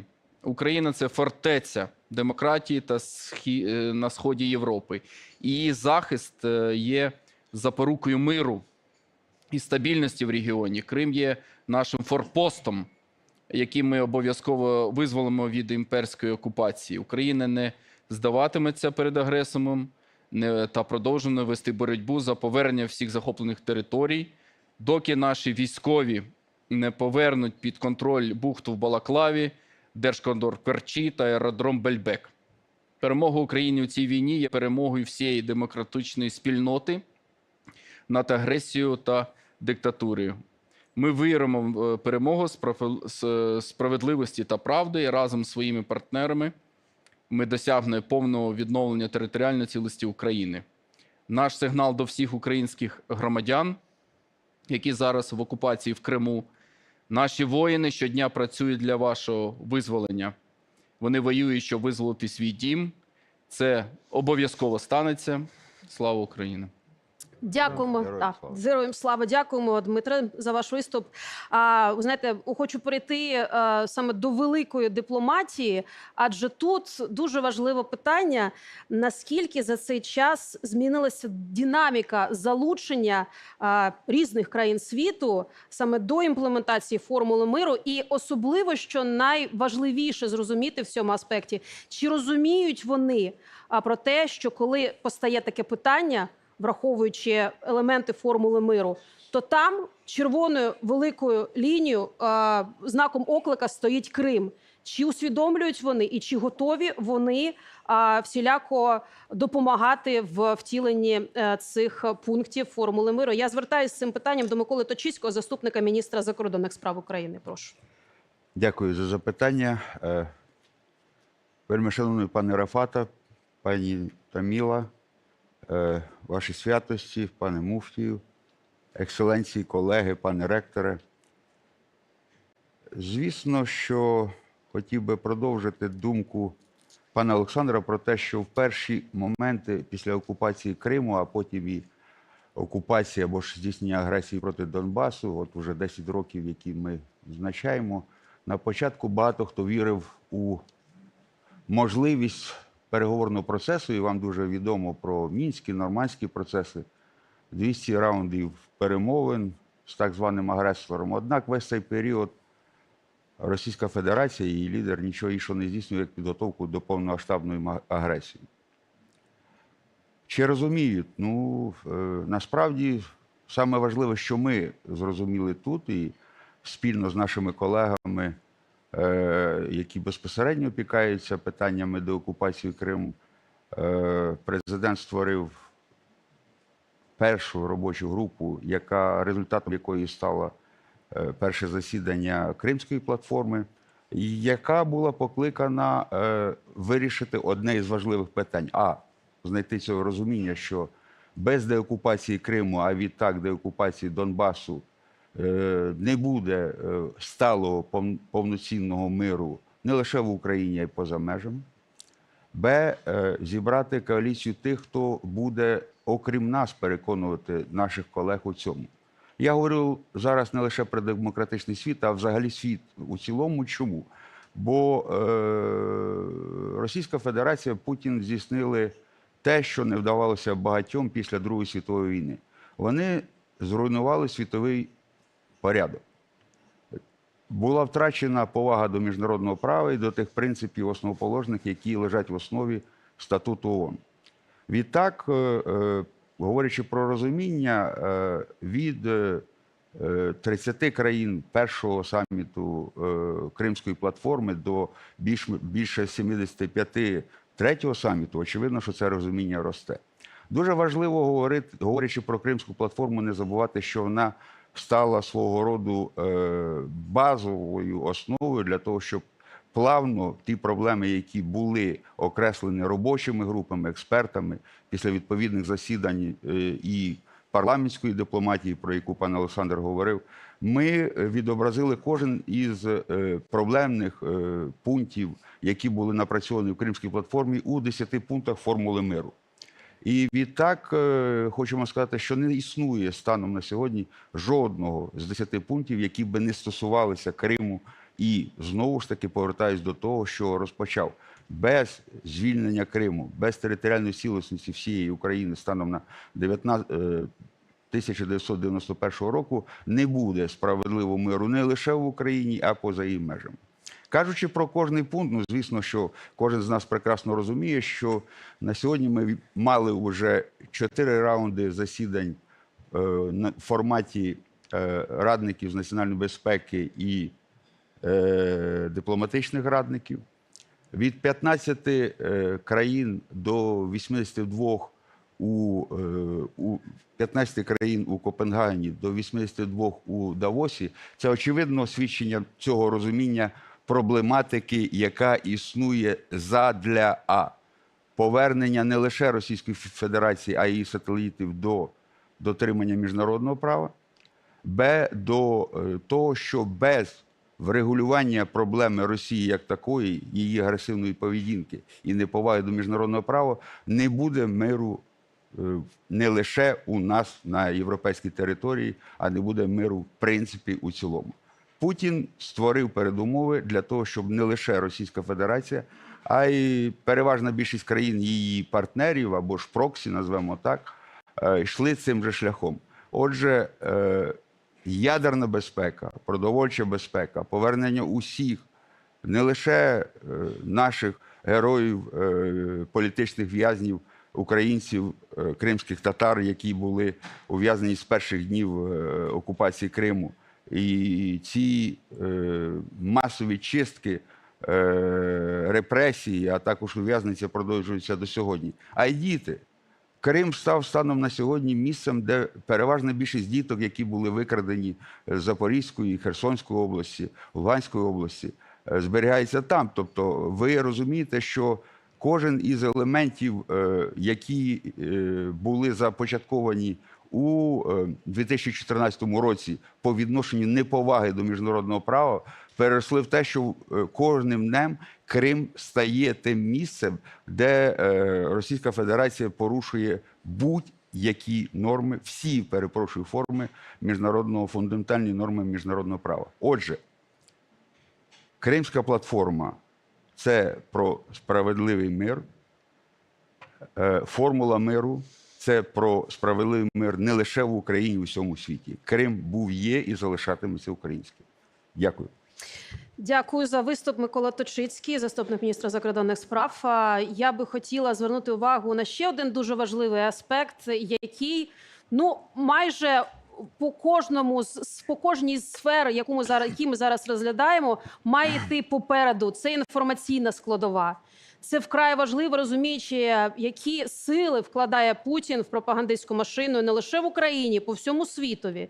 І важливо показувати не лише світу постійно те, що відбувається на полі боя, а ще й показувати те, що відбувається в морі або на морі, і про ті успіхи і новаторські підходи, які застосовує Збройні сили України, для того, щоб переконувати наших західних партнерів, яких лякає Путін своєю стратегією, яка так, в принципі, називається таємною зброєю залякування через пропагандистські канали і західний світ, тим, що не ескалуйте, бо я буду відповідати. Тим, що робить наші Збройні сили на морі, на Чорному морі, переконливо говорять про те, що то є блеф. І про це ми маємо говорити і доповідати нашим західним партнерам. Цим займається, серед іншого, і наші партнери. Один з них зараз присутній в цій залі, Пітер Дікінсон. Нагадаю, це редактор блогу Ukraine Alerts of Atlantic Council, видавник журналу Business Ukraine. І тому я хочу до вас звернутися, наскільки переконливо лунають ваші слова, ваші меседжі з ваших статей саме на капіталістському пагорбі, враховуючи сьогоднішню ситуацію з ваганням у внутрішній політиці Сполучених Штатів Америки. Прошу, будь ласка. Доброго дня, шановні колеги. Буду на англійському, так? Good day. Thank you for the Дякую, opportunity дякую to за join you можливість at this very доєднатись. important Це forum. дуже важливий форум. I would like to begin with a Я question. хотів би почати з питання. What is Що Vladimir Putin's greatest таке strength? найбільша сила Володимира Путіна на сьогодні? I would say it's not Я б сказав, це не його армія. Ми бачили реальність за цим міфом про велику російську армію. Це не його союзники – Китай, Іран, Північна Корея. the greatest strength Найбільша that Putin сила enjoys today, in Путіна my opinion, на is сьогодні, на мою fear of думку, escalation. це страх ескалації Ukraine's allies серед in the союзників України на Заході. fear of the so-called Страх Russian red line. так званих російських червоних This has ліній. been a problem since І це the very була проблема first days з of самих Russian перших днів invasion російського вторгнення in February у лютому 2014 року, коли Крим був окупований. Ми пам'ятаємо ті шоковуючі дні, коли світ не очікував цього, і було відчуття, що відбудеться щось велике, буде якась велика реакція, але її не було. Натомість Захід сказав, що Києву не ескалюйте це, не провокуйте Росію. І далі пройшла окупація Криму, і це дозволили. Далі почалась російська агресія на Донбасі. Знову ж та сама ситуація, не провокуйте, не ескалюйте. І от ми підійшли до 22-го року повномасштабного вторгнення. І це було постійне питання, яке продовжувалось протягом 10 років війни Росії проти України. Страх ескалації, готовність Заходу до того, що їх буде залякувати Росія. Але Україна демонструє, що не обов'язково приймати це. Україна показує, що з Росією можна боротись, їй можна протистояти.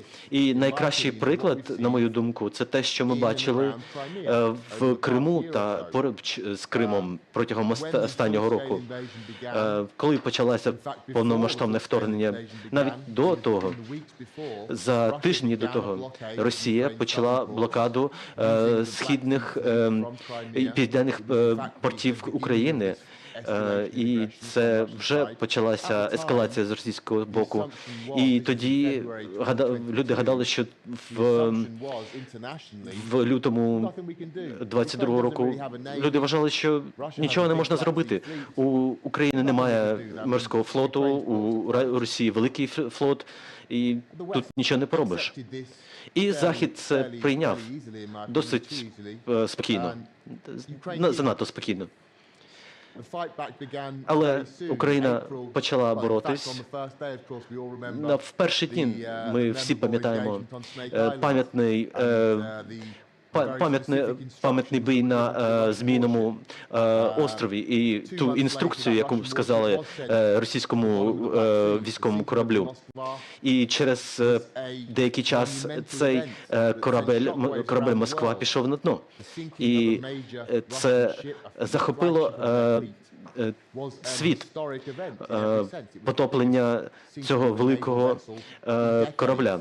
Це був великий сигнал з боку України, що це можливо. Потім ми бачили посилення успіхів України в Чорному морі, звільнення острову Зміїного, напади на удари по Криму, удари по Севастополю, портам, по російському Чорному морю, в усіх частинах Чорноморського регіону. І вже чверть або треть російського флоту вже пошкоджена або потоплена. І під час цього процесу, коли було одне досягнення за іншим досягненням України, Захід ставився обережно. Якщо згадати 22-й рік, найбільш відомий інцидент був, коли Ілон Маск або не дозволив, або заблокував атаки українських дронів на Севастополь. Він сказав, що я не хочу спровокувати Третю світову війну, не хочу спровокувати ядерну війну. Ілон Маск заявив це публічно. За зачиненими дверима міжнародні партнери казали те саме неофіційно. Не провокуйте. Крим – це червона лінія, його не можна чіпати. Але українці ігнорували ці попередження від західних партнерів, і деякі партнери ставали більш активними. Вони почали надавати керовані ракети, і через місяць французи надали схожі керовані ракети, і ці ракети разом з українськими дронами були основою для успіхів України в Чорному морі. Вони потопили велику кількість кораблів, вони завдали удару по штабу Чорноморського флоту. Це була минулого року в вересні було вперше знищена ядерна підводна лодка керованою ракетою. Це ми говоримо про те, що буде частиною військової історії. І важливо подивитись на те, як відреагувала Росія. Путін дуже любить загрожувати ядерною зброєю, робити жести, давати Медведєву, виводити його на міжнародну арену для того, щоб він робив загрози ядерною зброєю для Києва, для Хельсінки, для Вашингтона та інших міст. І що ми бачили? Ми бачили цю ескалацію? Ні. Ми не бачили нічого такого.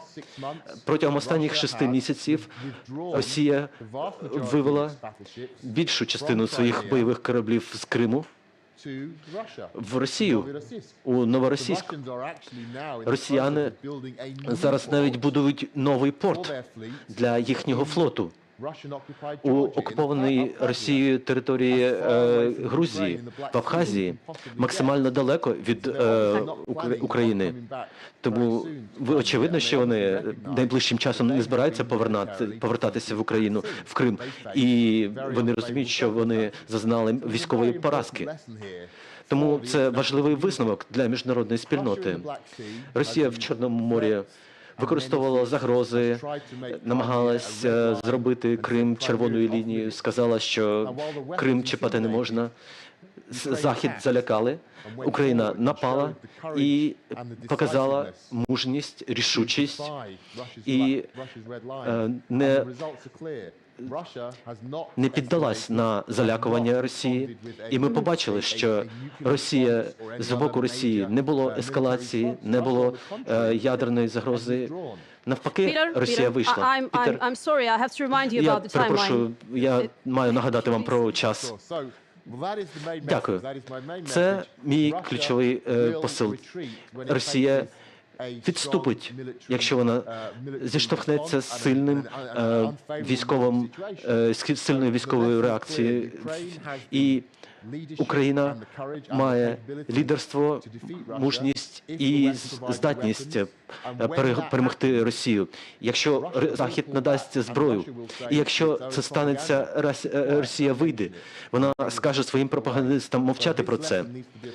Тому цей висновок треба застосувати до війни в цілому і до звільнення Криму. Дуже дякую, Пітер, за виступ. В продовження того, що було зараз сказано, я хочу звернути увагу на те, що є ще один засіб, яким ми маємо і можемо користуватися якомога частіше. Це використання досвіду тих країн, які або історично вже стикнулися з претензіями, скажімо так, територіальне зазіхання з боку Російської Федерації, ба навіть більше, давайте глибше дивитися в історію, в загарбницькі моменти, пов'язані з Радянським Союзом.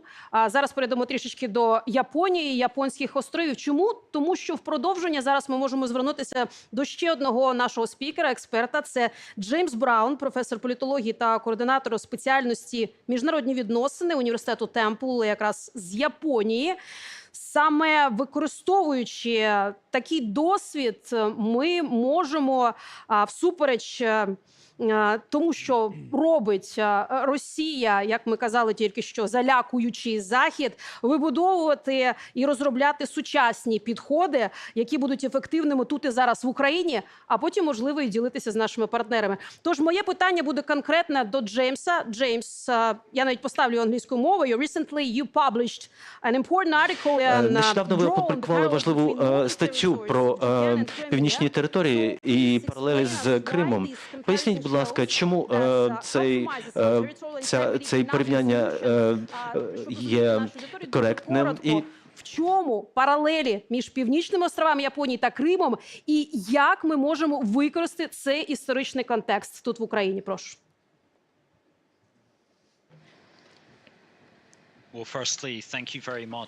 Перш за все, дякую, що ви запросили мене на цей захід. Російська агресія проти України – це не тільки проблема європейської безпеки, а також глобальної безпеки. Я говорю сьогодні, виступаю сьогодні з Токіо, і хочу сказати, що Східна Азія не має порівняння до ситуації в Україні. Тому і тільки я зараз апелюю до північних територій. Ці 4 острова японського архіпелагу, які були окуповані в 45-му році. І ця окупація японської території була нелегальною. Після окупації 17 тисяч населення були депортовані без дозволу на повернення. І українська ситуація в більшій мірі складна, хоча оскільки окупація північних територій Японії були окуповані так багато років, є певні уроки, які можна винести. Москва постійно використовує політичні диспути, щоб показати свій контроль над цими територіями. Десятиріччя тому Росія могла вже вступити в переговори з японською стороною, але все дуже часто Росія просто своїми обіцянками показувала Японії, що ці мирні переговори ще можуть призвести до результату, хоча це не так. І Москва хоче розділити Японію і США. І Путін сказав декілька років тому, що можна вийти з цих переговорів з Японією з нічиєю, якщо Японія віддасть половину цього півострова. І тому японський прем'єр-міністр проковтнув цю наживку і намагався 7 років підтримувати дружні стосунки з Путіним. В випадку з Україною влада Донецькою, так названі Донецька і Луганська народні республіки, вони отримували підтримку Росії. Японія не отримала нічого. І переслідуючи якісь примарні перспективи, і нічого не отримала. І хтось, західні уряди могли б, хтось би з них хотів просувати таку мирну відповідь. Але повномасштабне вторгнення Путіна в 22-му році було не, його амбіцією було не якісь території України. Його амбіцією було захопити всю країну і маніпулювати її політикою і зруйнувати її плани долучитися до європейської спільноти, європейських демократій. Але, звісно, треба добиватися Дякуємо дуже, Джеймсу. Дякуємо за докладне висвітлення коротко того, що було написано в вашій статті. Це дуже важливий досвід, і сподіваємося, що в нас буде можливість його випробувати і дослухатися до того, що ви виклали в своїй роботі, і це буде корисним для нас. Дякуємо. Джеймс Браун був з нами на зв'язку, і хочу ще звернутися до теми, яка не менш важлива – це прогнозування. Прогнозування ситуації на основі сучасних передових досліджень, до яких в нас є доступ. І це велика теж перемога і української дипломатії, в тому числі. І завдяки таким сучасним передовим дослідженням ми можемо швидко реагувати та маневрувати в залежності від того, як розвивається ситуація на полі бою і не лише. Про це зараз ми попросимо розповісти Аліну Фролову, заступницю голови управління Центру оборонних стратегій, розуміючи, що ви певним чином маєте прогнози і до розвитку ситуації в Чорноморському регіоні, наскільки саме Чорне море може стати театром бойових дій у 2024 році. Які є у вас прогнози щодо цього? Прошу. Дякую. Я рада вітати тут всіх і бачити стільки знайомих облич в цьому залі. І я б хотіла спочатку повернутися до 2014 року, і до того, як трансформувалася тема Криму взагалі в міжнародному просторі. Якщо з 14-го десь по 20-ті роки взагалі єдине, що ми чули на офіційних і неофіційних зустрічах, було те, що давайте про Крим не говорити, ми можемо проговорювати Донбас, але не про Крим, тому що це незрозуміла для всіх тема. Після заснування Кримської платформи, власне, кримська тема була повернута в дискурс. І те, що ми почали чути, це так, давайте говорити про Крим, але ми розуміємо, що це перспектива об'єднання Німеччини, тобто це там 30-50 років, це дипломатичний шлях, жодного військового шляху обговорюватись не буде. На сьогоднішній день, завдяки спільним зусиллям всім нашим, ми вже чуємо, що всі західні країни, партнери, науковці, експерти, вони погоджуються з тим, що Крим треба повертати. Вони навіть погоджуються з тим, що дуже висока вірогідність, скажімо, майже 100%, що Крим буде повернуто військовим шляхом. Але за останній рік дуже сильно зріс скепсис щодо того, чи здатна Україна, чи спроможна Україна повернути Крим військовим шляхом. І це створює таку дуальність, в якій ми зараз працюємо. З одного боку, всі розуміють, що Крим не може залишатися російським, що це загроза. З іншого боку, дуже мало наших партнерів вірять в те, що ми здатні це зробити. І це відбувається в тому числі завдяки тому, що тема наших перемог в Чорному морі, вона є недокомунікованою. Вона проходить повз. Росія своїм масованим інформаційним впливом стосовно досягнень, які вони мають на полі бою, навіть якщо ми бачимо, що ці досягнення насправді не є такими великими, але фокус уваги до них дуже значний, вона відволікає від тих перемог, які ми отримали в Чорному морі. А Чорне море дуже цікаве з точки зору не тільки того, що ми відчуваємо задоволення від того, що ми можемо, але і з точки зору того, що, на мій погляд, це ми вперше так серйозно проявили свою суб'єктність. Коли ми опинилися в ситуації, коли Росія вийшла з зернової угоди, власне, всі пішли шукати повторного, такого, знаєте, другий цикл, такі мінські перемовини. Планувалося, що десь там за пару-тройку років буде зернова угода номер 2, потім зернова угода номер 3. Але ми тут вийшли з зовсім неочікуваними кроками. Ми, власне, перевернули стіл, на якому велася гра. І мені здається, що ми всі розуміємо, що зіткнення лоб в лоб ми не виграємо. Про це говорять всі військові експерти. Ми всі бачимо, наскільки відсутність озброєння впливає на стримування на фронті. Ми маємо діяти асиметрично, але крім того, що ми маємо діяти асиметрично, ми маємо розуміти, що ми маємо залучати більше людей до нашої спільноти, яка буде говорити не тільки про фронт взагалі, але й про Чорне море, про Крим. Тут багато, як я вже сказала, знайомих облич, але нам треба зробити так, щоб було багато незнайомих облич. Щоб людей, які почали в експертному середовищі, серед науковців займатися Кримом, кримською проблематикою, Чорним морем, щоб їх ставало все більше і більше.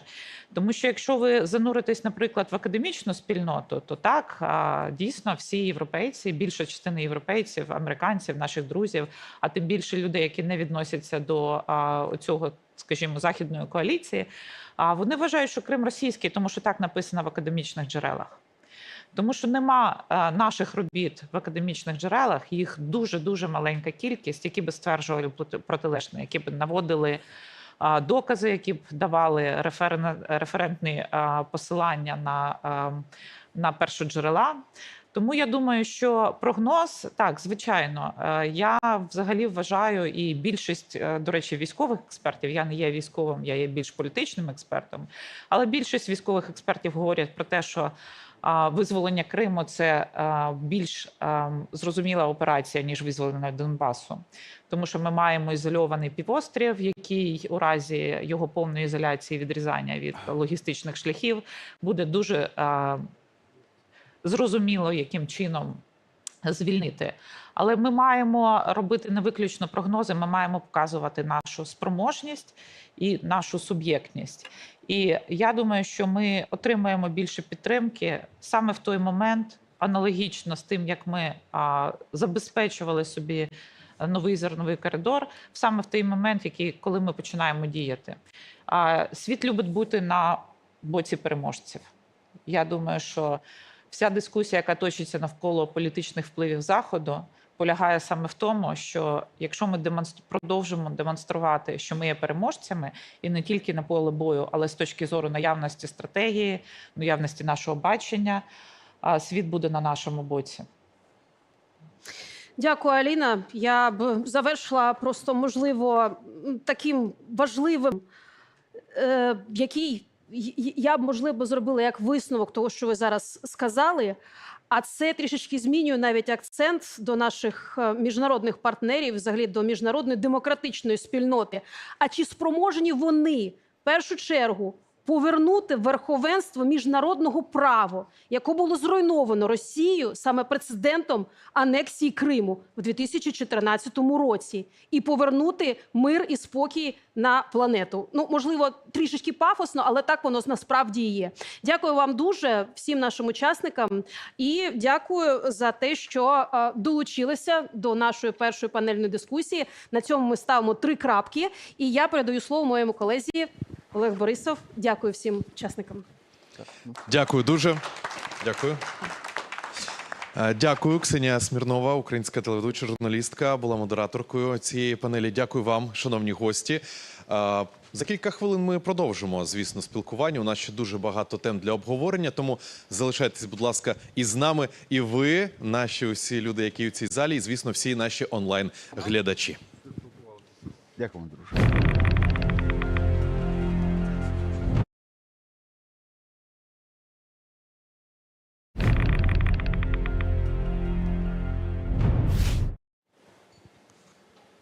Шановні пані та панове, повертаємось і у прямий ефір, у стрім на усі платформи, де ми нині транслюємося. І, звісно, вітаю усіх, хто у цій залі.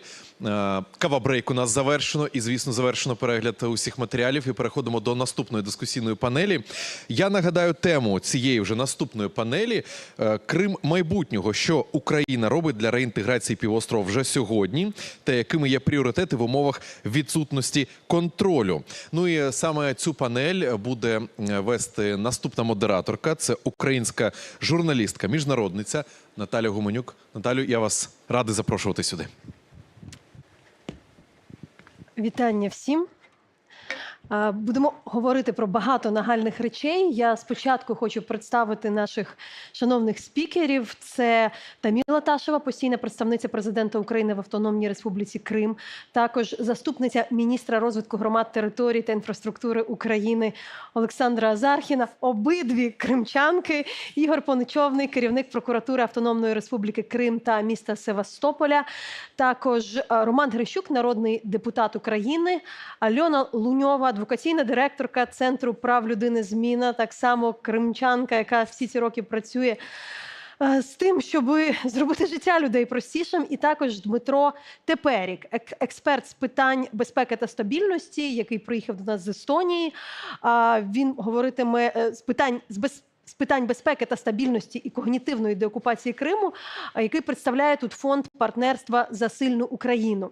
І перед тим, як почати і передати слово, я також скажу, що ми говоримо про Крим. Я буквально кілька годин тому мала розмову з людиною, яка виїхала з окупації, з нещодавно окупованої території, десь днів 5 назад. Тобто це дуже свіжі враження, людина, яка потрапила в одну з країн через Росію, на жаль.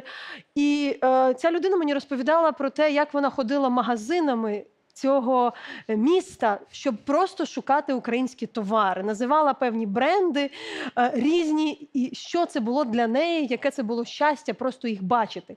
І йшлося про 2 роки нещодавньої окупації, і для неї це вже були далекі речі, і тому ми розуміємо, що такі дрібні речі, які здавалися, що таке, якийсь український товар в магазині, який викликає неймовірні емоції в людини, що щойно вирвалась після 2 років окупації, а як же ж дійсно нам говорити про десятиліття.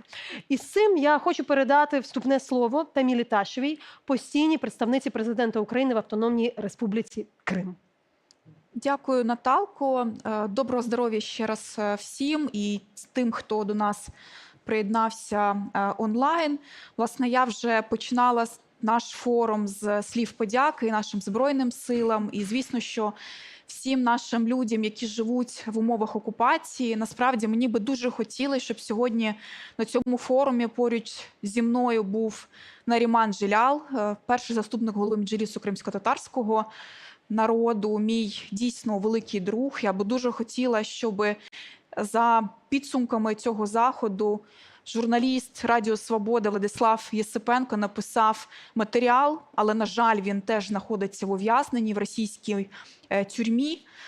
Але я впевнена, що всіх наших людей ми звільнимо обов'язково. І, власне, ми все від себе робимо для того, щоб звільнити наших людей з цієї окупації. Звісно, що в першу чергу для того, щоб нам звільнити політичних в'язнів, нам потрібно докладати зусиль вже зараз, але точно ми всіх звільнимо після завершення окупації території Кримського півострова. Саме тому дуже важливо нам на різних рівнях, як на політико-дипломатичному, так і, звісно, що на рівні мілітарному, військовому докладати всіх зусиль. Тут, звісно, що уклінна подяка і нашим розвідувальним службам, нашим військовим, які роблять просто блискучі операції на Чорному морі.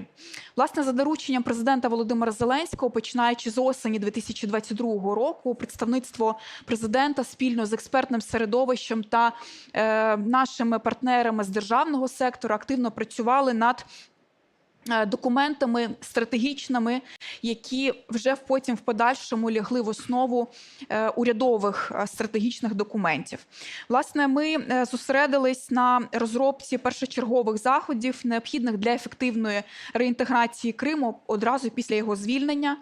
Наша діяльність була сконцентрована за кількома напрямками. Це відновлення органів публічної адміністрації та кадрове забезпечення, це притягнення до відповідальності за міжнародні злочини та злочини проти національної безпеки внаслідок окупації, це амністія та люстрація, це верифікація документів і рішень окупаційних судів і адміністрацій, це питання права власності, тобто те, що, власне, турбує людей, які живуть в умовах окупації. Це гуманітарна політика та демілітаризація освітнього культурного простору. І це дуже важливе питання, яке задають, напевно, мені, що всі журналісти або наші міжнародні партнери, як ми будемо поводитись з громадянами Російської Федерації, здебільшого, які фактично здійснюють новітню колонізацію Кримського півострова. Власне, за підсумками такої роботи, 3-місячної, ми підготували документ візійний, який називається «Деокупований Крим. Першочергові кроки держави». Він, власне, дає відповіді на більшість з цих питань, дає певну таку рамку, на яку ми маємо орієнтуватися. І ми дуже дякуємо тут і урядовим структурам, і українському парламенту за те, що ці напрацювання, вони лягли в основу і заяви, зокрема, Верховної Ради у День Кримської платформи, де ці всі візійні речі, вони були закладені введені у цей документ, який є фактично таким дороговказом і для подальшої законодавчої роботи. Також у 2022 році представництво спільно з Міністерством розвитку громад, території та інфраструктури, Київською школою економіки та Центром оборонних стратегій ми розробили стратегію відновлення Криму після деокупації. Тут ми більше зупинялися на, власне, економічних аспектах після звільнення території, тобто яким чином ми Крим бачимо після того, як він буде деокупованим. Спільно з закордонними експертами у 2023 році ми напрацювали стратегію когнітивної деокупації Криму. І я тут дуже дякую всім членам Ради з когнітивної деокупації, дуже дякую тим експертам, які долучалися, особливо Дмитрію Теперюку, звісно, що який розробив першочерговий документ, навколо якого ми майже рік роботи вели. І сподіваємося, що найближчим часом, напевно, що найближчий місяць-півтора, ми зможемо на рівні уряду прийняти цю стратегію і, власне, план заходів на її виконання.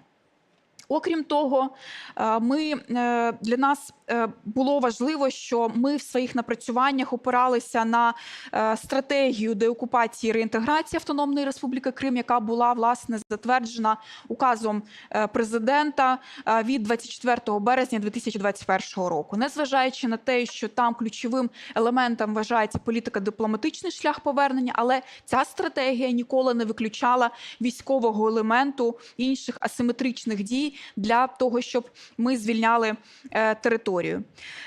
Чи не самою найголовнішою такою складовою відновлення території півострову є кадровий потенціал. Відповідно, ми спільно з урядом створили кадровий резерв рішенням уряду в травні 2023 року. І окрім того, що потрібно створити цей кадровий резерв, куди вже подають анкети представники як державного сектору, медійного сектору, громадські діячі, військові в тому числі, дуже важливо працювати з тим, щоб певну таку навчальну програму теж давати тим людям, які подаються до кадрового резерву. Відповідно, ми розробили кілька академічних програм. В залі сидить Володимир Анатолійович Бугров. Спільно з ними ми започаткували першу програму на базі університету Шевченко. Це, якщо коротко сказати, це постконфліктне врядування на окупованих територіях. Ми дуже дякуємо нашим колегам з Міжнародного інституту менеджменту, з якими ми зараз опрацьовуємо піврічну програму, але для вищої управлінської ланки, для деокупованих територій. Ми запустили онлайн-курс про Крим, і ми дуже сподіваємося, що такі ініціативи будуть підтримані іншими навчальними закладами для того, щоб ми могли фактично масштабувати це і в подальшому, щоб через ці програми прийшло більше людей. Окрім того, власне, на базі агентства з туризму в нас створений інститут гостинності. Я думаю, Олександра про це ще скаже детальніше, не буду забирати її хліб, але, власне, це теж дуже важливо. Тобто ми готуємо вже зараз кадри для деокупованого Криму, які в туристичній сфері будуть працювати.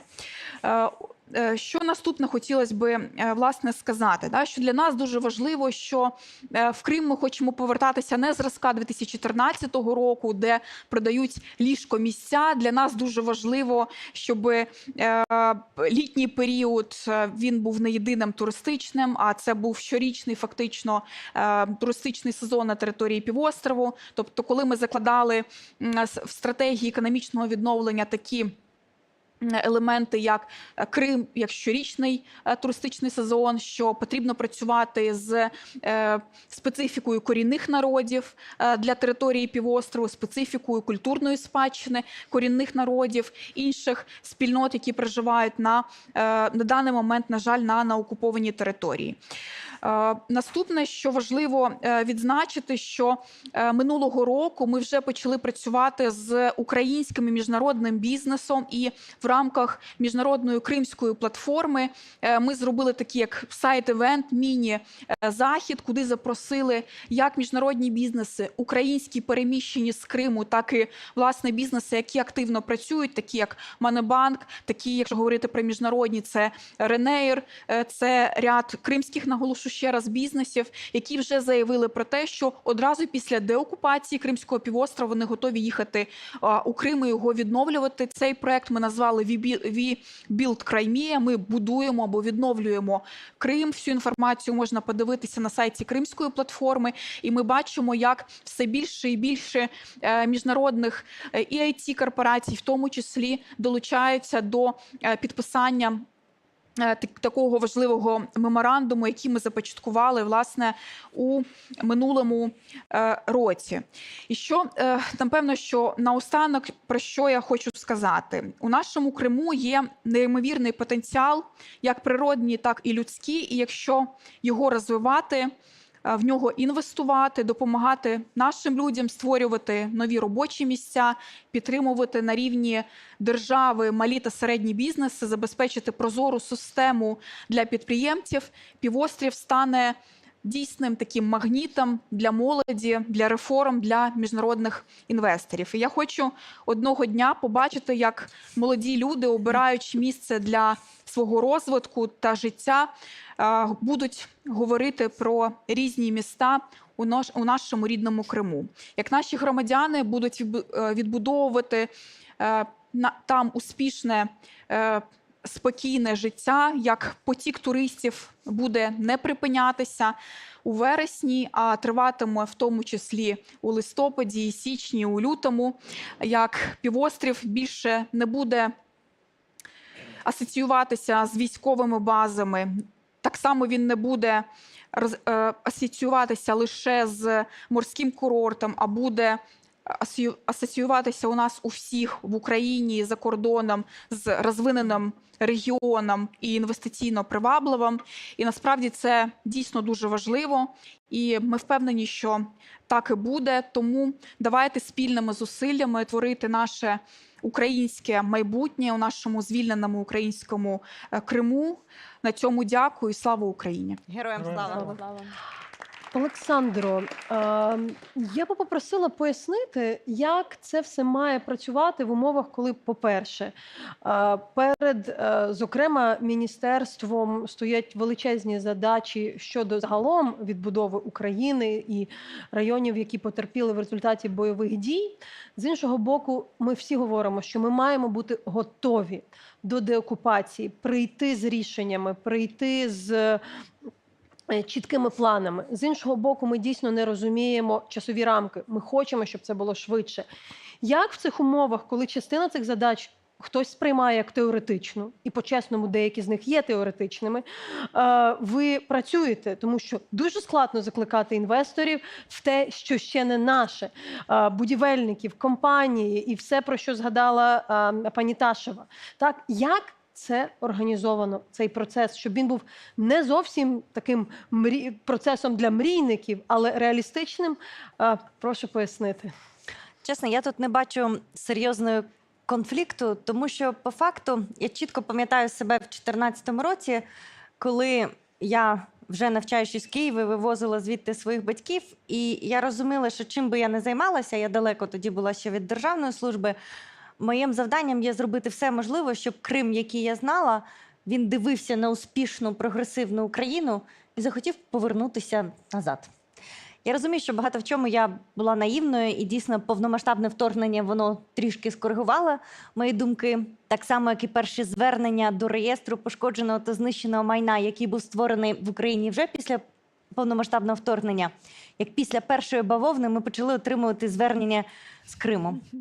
З чудовими емоційними коментарями, чому люди за конкретною адресою в місті Сімферополі або Севастополі теж вважають, що ця окупація є незаконною, і вони чекають повернення нормальної України, нормального життя, нормального майбутнього. Тому дійсно так, мені відповідаючи на питання цієї взагалі панелі, от що ми робимо як держава, як суспільство, звісно, що ми робимо недостатньо. Це очевидно. Нам хочеться робити більше. Нам дуже хочеться, щоб ті речі, які започаткували, зокрема, за лідерства, представництва і по кадровому резерву, і по навчанню, щоб вони були масштабнішими, щоб вони дозволяли укріплювати ці зв'язки з людьми. Є питання обмеження ресурсів, є питання безпеки, але це все має сенс. Наведу кілька дуже прикладних прикладів. Я почала з цього питання про пошкоджене, знищене майно. Фактично, це історія про те, яким чином зараз держава Україна, спираючись насправді на ті ресурси, активи, арештовані Російською Федерацією, які були в Україні, розпочала надавати компенсації за житло. Зараз вже більше 50 тисяч громадян України отримали таку підтримку в рамках дрібних ремонтів. Провели пілот в місті Мелітополі по тимчасово окупованим територіям. Наша мрія – піти далі. І я вірю, що такий проект, який показує громадянину України, який знаходиться на тимчасово окупованій території, свій маршрут, як повернутися в нормальну і легальну систему і отримати можливість тут розвиватися. Але, очевидно, ми не раз про це теж з пані Тамілою говорили, нам треба будувати свою політику з тими людьми, які залишаються зараз на півострові, але залишаються також і вірними візії України. І тут, чесно, все одно найважливіше – це те, що ми можемо дати не в рамках, знаєте, квадратних метрів або від асфальтованих доріг, а те, що ми можемо дати з точки зору долучення до державотворення. Це дуже просто. У нас є те, чого нема у більшості держав. У нас є можливість долучати людей до цього процесу надзвичайного, коли ти дійсно створиш суспільство, коли від твоїх дій багато що залежить. Я вважаю, що дійсно це суперсила нашого суспільства, і багато в чому з практичної точки зору це відображається в реформі децентралізації. І знову ж таки, коли ми працювали з представництвом, з колегами з уряду над стратегією відновлення Криму, ми зрозуміли, що ми вже не повернемося в Крим зразка 2014 року, тому що Україна пройшла шлях реформ в багатьох напрямках, які Криму ще треба буде надолужити. Але це надолуження, воно дасть серйозні результати. Дійсно, зараз був прийнятий влітку пакет законів Верховної Ради. Зараз в уряді готується до виходу ряд постанов, які стосуються питань, по суті, розпочатку децентралізаційної реформи на території Автономної Республіки Крим.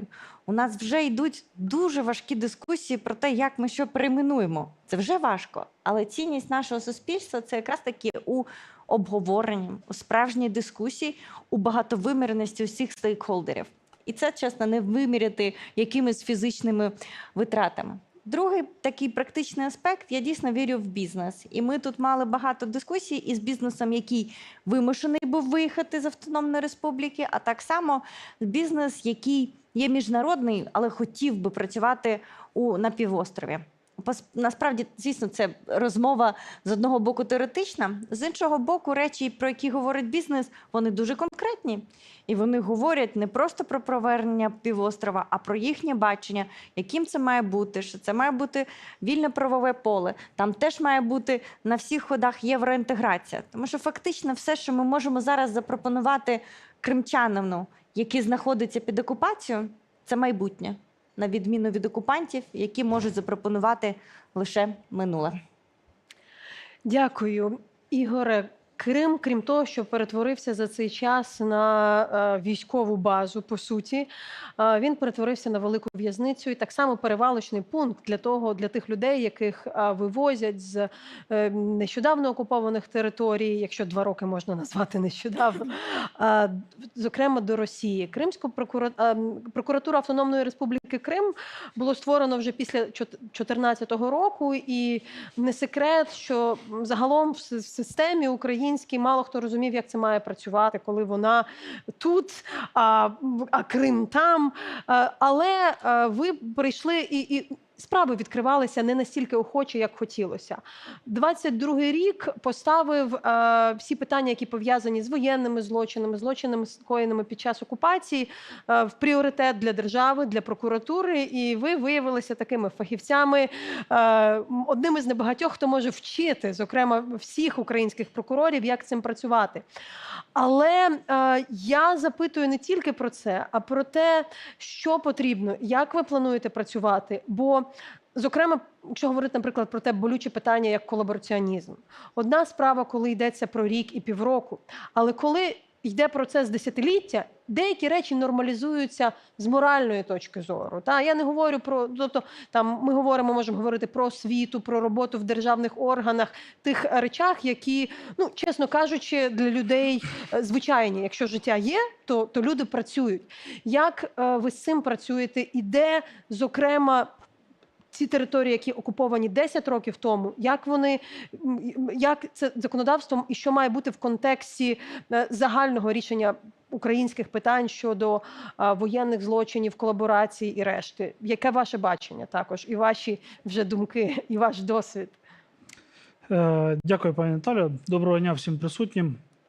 Так, дійсно, ви правильно кажете, що до 2022 року роботу прокуратури Криму і, в принципі, правоохоронної системи Криму всерйоз сприймали тільки ті люди, кому Крим дійсно болів, хто для кримчан, для тих людей, які були в темі Криму. Для всіх інших це було щось зовсім другорядне, десь далеко, десь незрозуміле. Навіть там в системі правоохоронних органів навіть в 22-му році доводилось пояснювати, чому війна в Україні почалась не 24 лютого 22 року, а 26 лютого 2014 року, що є досить прикрим явищем.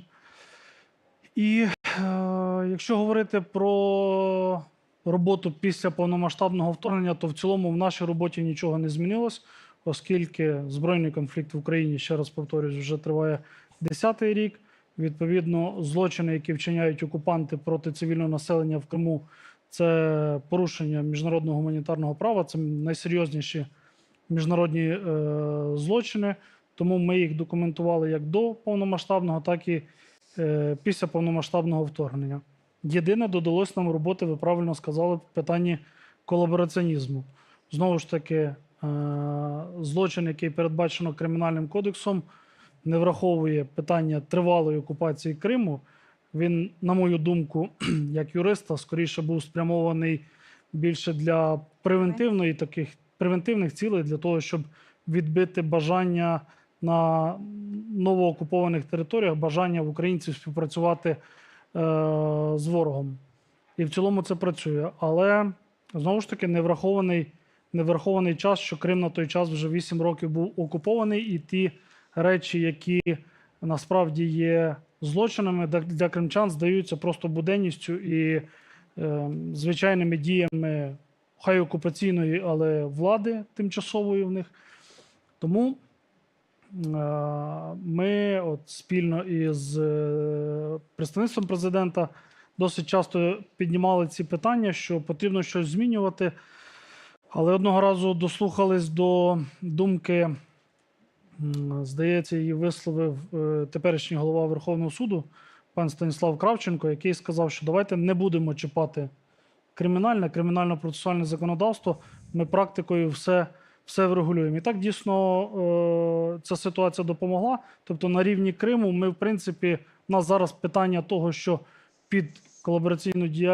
під звинувачення в колабораційній діяльності попадуть всі кримчани, це питання навіть не піднімається. Тобто ми виробили чіткі пріоритети, ці чіткі пріоритети довели до відома і поліції, і Служби безпеки України. Тобто, чим ми займаємось, чим ми не займаємось. Якщо є пряма співпраця з окупаційною адміністрацією, з Міністерством оборони, Росгвардією, ФСБ і так далі, пряма співпраця, добровільна співпраця з ними. Окей, це колабораційна діяльність, якщо це умовний бізнес, який спрямований на задоволення потреб цивільного населення, на нашу думку, це не є колабораційною діяльністю.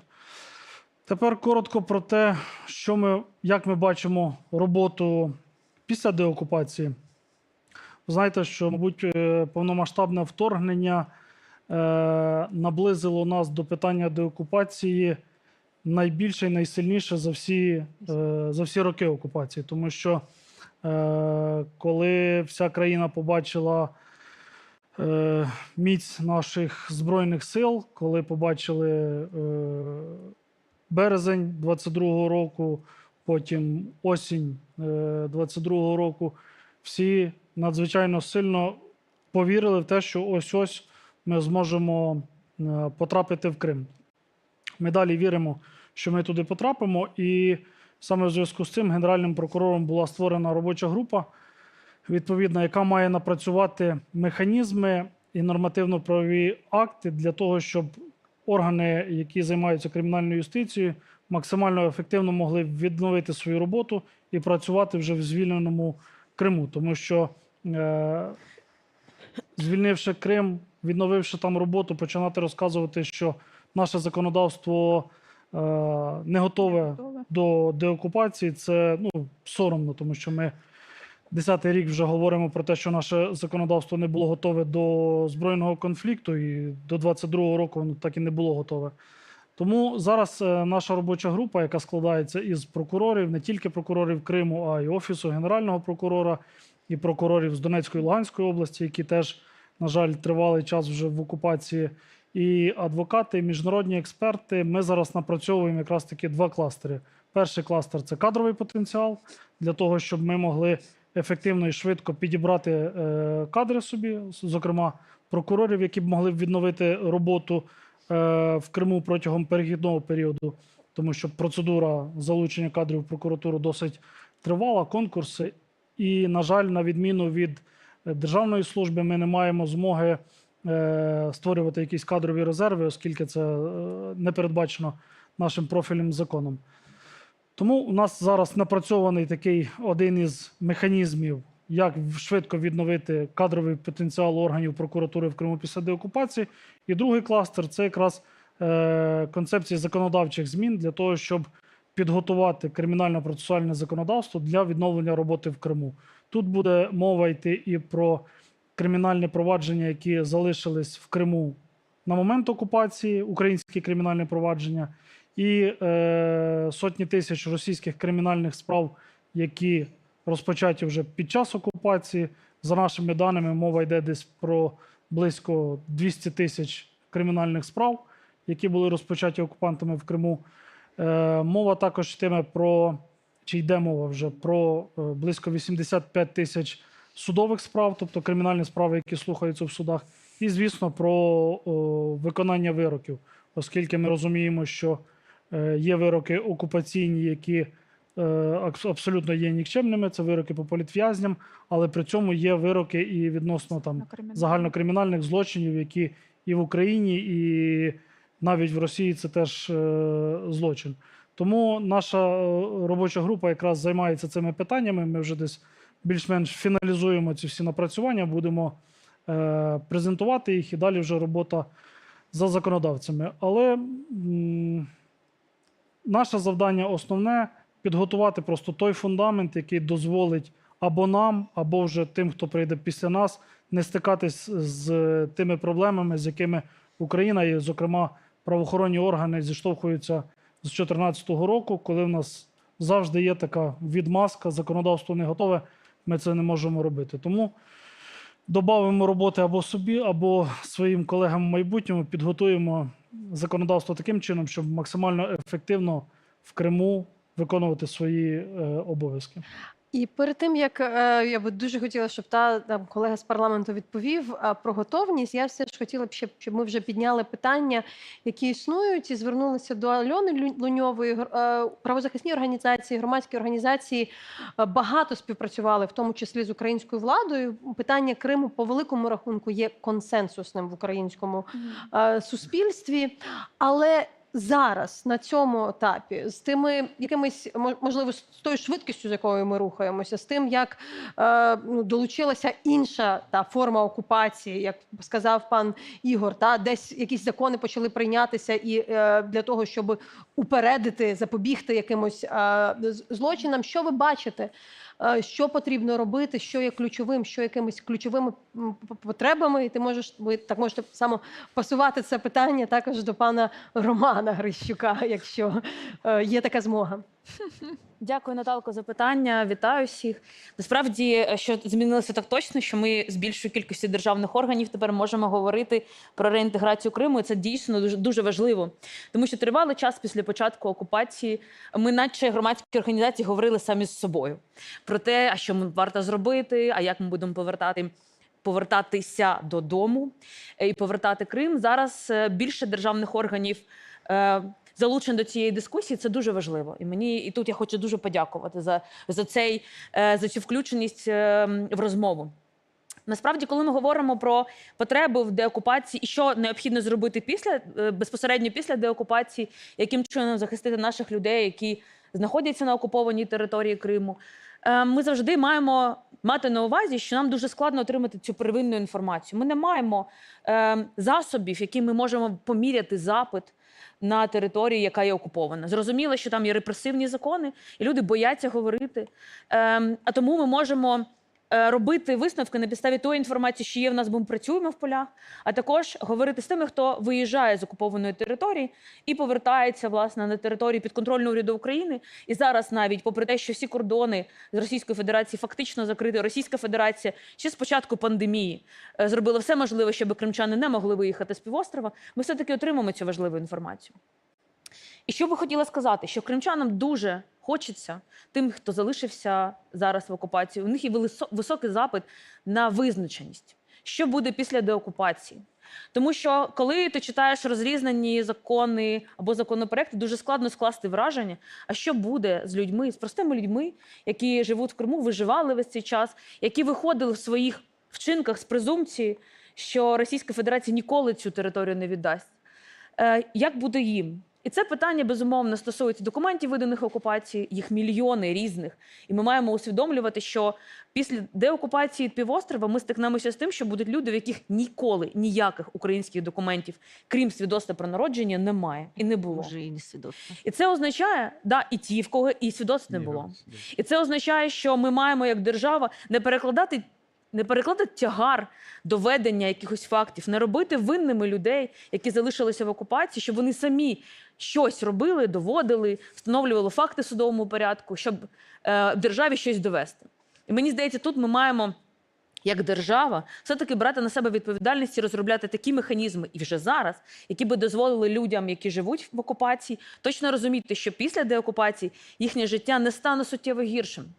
Тому що є безпекові речі, питання деокупації, ми не знаємо, чи воно буде дипломатичним шляхом, чи воно буде військовим. І очевидно, що локальне населення буде боятися війни в такому сенсі, в якому ми її бачимо вже 10 років на окремих територіях, 2 роки під час широкомасштабного вторгнення. І я думаю, що нам важливо говорити, що якісь страхи ми не зможемо зняти, бо ми не знаємо, як буде. Але якісь речі мають дати усвідомлення, якою буде практика держави України, як ми до цього будемо ставитися. І це точно в наших силах.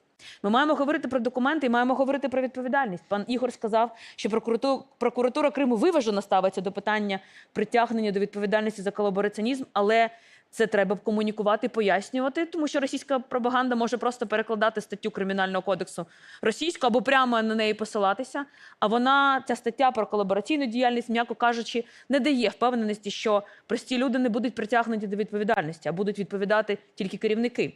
Ми маємо говорити про відновлення, можливо, або побудову нового інструменту ілюстраційного, давати альтернативу, щоб це було не тільки кримінальне покарання за співпрацю з окупаційними органами влади, але для тих, хто не вчиняв військових злочинів, воєнних злочинів, перепрошую, для тих, хто не приймав рішення, які, наприклад, привели до того, що Нарімана Джеляла сьогодні немає з нами в цьому залі, що вони будуть нести реальну відповідальність, а ті, хто не приймав подобних рішень, вони не обіймали керівні посади, вони можуть обійтися певними ілюстраційними заходами.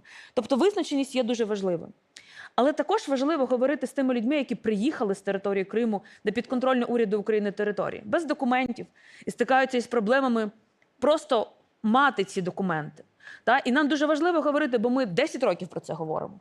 І насправді зараз, коли ми бачимо людей, які мають тільки свідоцтво про народження і вимушені потім, після приїзду в Україну, на підконтрольну уряду України територію, йти в суди і 6 плюс місяців встановлювати свою особу, це, напевно, не дуже дружньо. Ми маємо розуміти, що ці молоді люди, здебільшого, які виїжджають, вони мають контакти з батьками, або, можливо, не мають їх, а вирішили ризикнути, довіритися державі. Вони не мають бути зраджені. Вони мають отримати від держави максимальний рівень підтримки. І мені здається, що ми маємо також це пріоритизувати. І остання теза моя, що ми маємо говорити також з населенням підконтрольного уряду України територій, які не є кримчанами, але які мають бути готові до деокупації.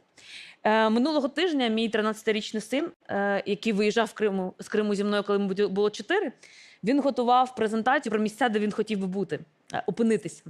І Сімферополь був на першому слайді. І я би хотіла, щоб ті люди, які хочуть повернутися додому, до свого дому, щоб вони мали змогу це зробити. А ті люди, які ніколи не були в Криму, також мали змогу познайомитися з нашим домом і бачити, яке це прекрасне місце, тим більше, коли в цю територію повернеться повноцінна наша країна. Дякую.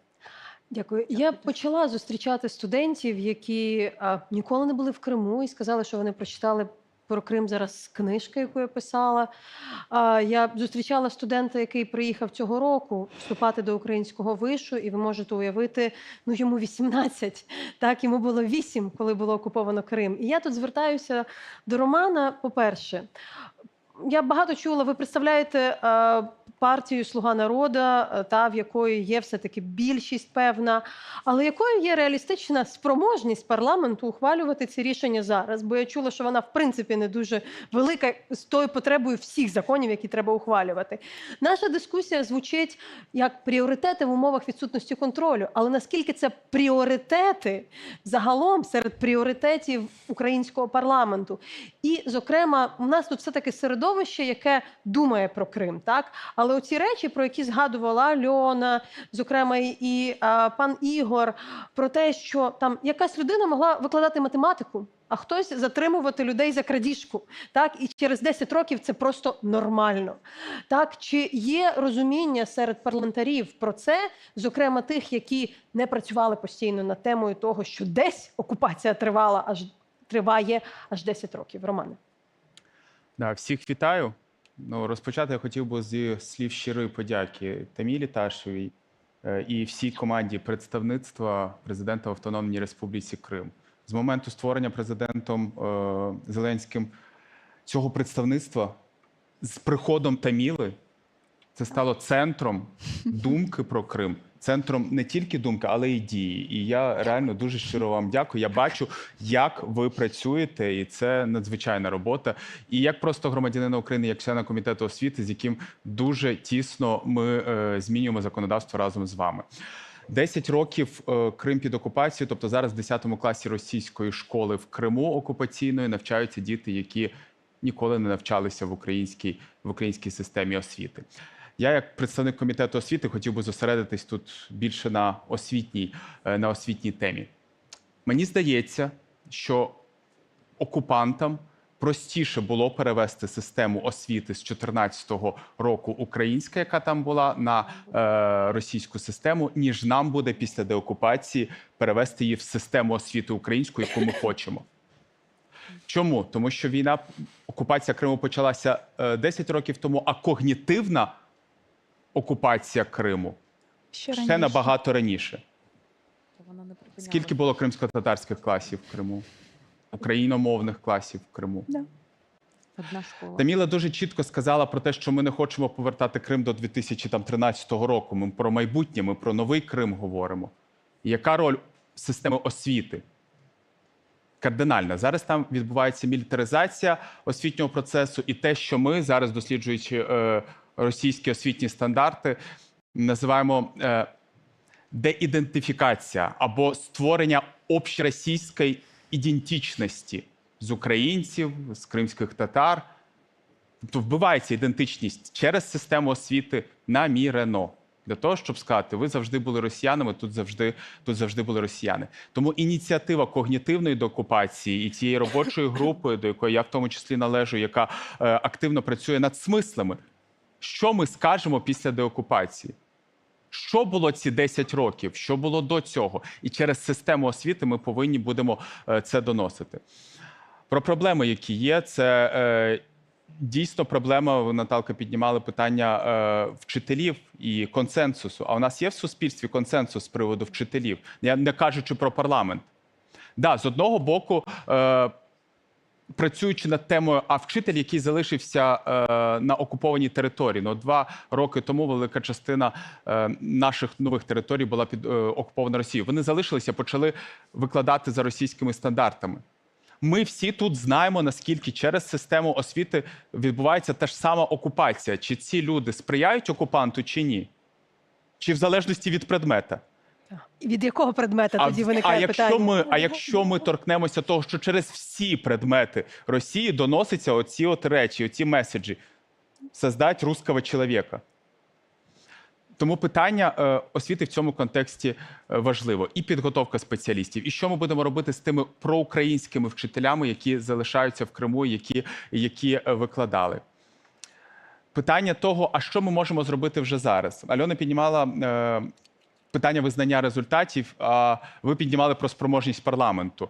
Парламент декілька місяців тому прийняв законопроект, який вважалося, що буде дуже важко проходити парламент і буде дуже дискусійним. Це з приводу визнання знань вищої освіти, здобутої на окупованих територіях, в тому числі в Крим. Ми не визнаємо російські документи, які видані на наших територіях, які під окупацією, але ми можемо визнати знання в залежності від спеціальності, в якої вони здобувались. В тій версії закону, яку прийняв парламент, підписав президент, ми можемо визнати 75% від освітньої програми, яку здобули під окупацією. Великі були дискусії, але парламент проголосував великою кількістю голосів за це, тому що питання і тема Криму єднає. Хоча тут більш широко, тут про всі окуповані території йдеться. Що ми маємо робити зараз ще до деокупації? Перше, це яким чином ми тим дітям проукраїнським, які знаходяться там, можемо донести українську систему освіти? Дистанційно. Але тут виникають декілька проблем. Перше, це хто у нас зможе забезпечити це. Друге, яким чином безпечно зробити, знаючи, як росіяни за цим слідкують, щоб для дитини не було наслідків того, що вона паралельно навчається в українській школі або здобуває якісь компоненти, історію України, українську мову чи ще щось. І третє, яким чином ми це будемо у себе проводити, враховуючи всі бюрократичні проблеми про те, що хто ці люди, у нас немає українського свідоцтва про народження. Я вважаю, що це має бути український державний ліцей. Зараз є міжнародна українська школа, яка може зайнятися в тому числі роботою з дітьми на окупованих територіях через захищені сайти, спеціальні викладачі, які будуть розуміти, що це за діти. І навчаючи дітей вже зараз, не чекаючи деокупації, ми можемо методологічно напрацьовувати. А що це за діти? От ці інформації з полів, що це за діти, чого їх там вчать, які аргументи використовують в системі освіти, і як ми з цими аргументами повинні будемо боротися після деокупації. І останнє – це про систему вищої освіти. Ми тут не говорили, і про те, ми сказали, що ми будемо визнавати знання, і відтворювати там систему повної загальної середньої освіти. Що з університетами? У нас є один переміщений університет, Таврійський університет. Чи готовий він до повернення в Крим? Чи це буде просто двічі переміщений університет? Чи це буде університет, який переміститься з новими сенсами, з новими задачами, з розумінням того, що ми є осередок освіти в Криму, української освіти, кримсько-татарської освіти? Розуміючи задачі, які стикнуться. А задачі – це те, що за 10 років величезна кількість жителів Криму отримали дипломи російські. І їх всіх потрібно буде перенавчати. Для того, щоб вони отримали українське свідоцтво про вищу освіту і могли працювати. Романе, це навчання дорослих. Тому що, прийшовши туди, нам потрібно буде розуміти, що маленька кількість людей знає українську мову. І через систему освіти дорослих нам потрібно буде навчати. І тут роль Таврійського університету або будь-якого університету, який туди переміститься і стане осередком, вона надзвичайно важлива. І це та робота, яка в академічному середовищі повинна починатися вже зараз. Про спроможність парламенту. Я думаю, що в питаннях Криму і в питаннях деокупації парламент максимально спроможний. Але є, знову ж таки, є питання, на які ми навіть в суспільстві не можемо дати відповіді. Це стосується більшою мірою Кримінального кодексу і відповідальності. І насправді я б хотіла сказати, що хотілося, щоб ці питання не просто голосувалися отак, бо вони складні і потрібні реальні рішення, які задовольнять багато людей, навіть якщо не буде консенсусу. У нас залишається близько 6-7 хвилин, і я зараз, поки передам слово, скажу, що на одне питання залу в нас буде час, але я передам слово Дмитру Теперіку, який говоритиме англійською, щоб він, власне, пояснив, що таке когнітивна деокупація для наших глядачів. Дякую. Дякую, друзі. Я вітаю всіх. Також я сам з Естонії і дуже вдячний організаторам за запрошення. Дуже радий тут бути. І Я пишаюся, що моя країна, Естонія, підтримує Україну протягом цих 10 трагічних років.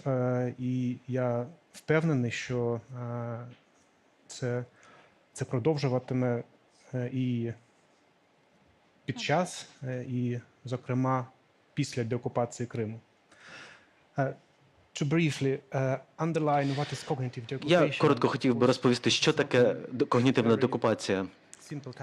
Це непросте завдання, але я маю застосувати інтелектуальну хоробрість нашої команди, представництва, команди Таміли. Це дуже унікальний процес. Ситуація в Криму унікальна. І є ризик, що ми намагаємося знайти схожі паралелі в інших країнах, але є також розуміння серед експертів, що є обмежена кількість таких прикладів, які можна дійсно застосувати, досвід, який можна використати при деокупації Криму. Тому це означає, що нам потрібна інтелектуальна мужність, інтелектуальна хоробрість для того, щоб розробити дійсно український оригінальний підхід до деокупації Криму. Звичайно, це треба робити спільно з міжнародними партнерами, друзями, але перш за все це завдання української держави, українського суспільства.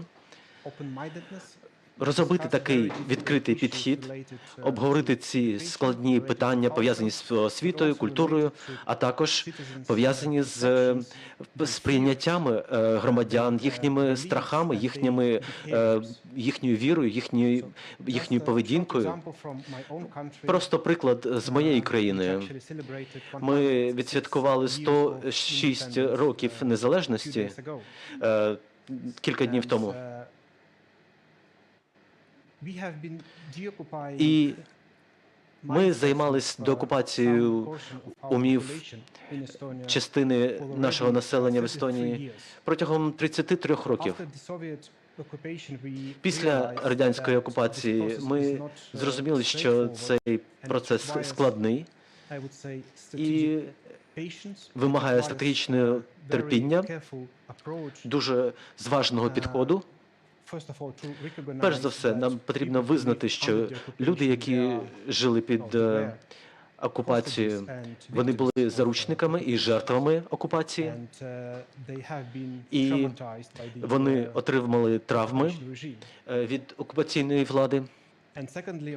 По-друге, треба визнати, що всі люди в одній країні, вони належать до певної спільноти. І, знову ж,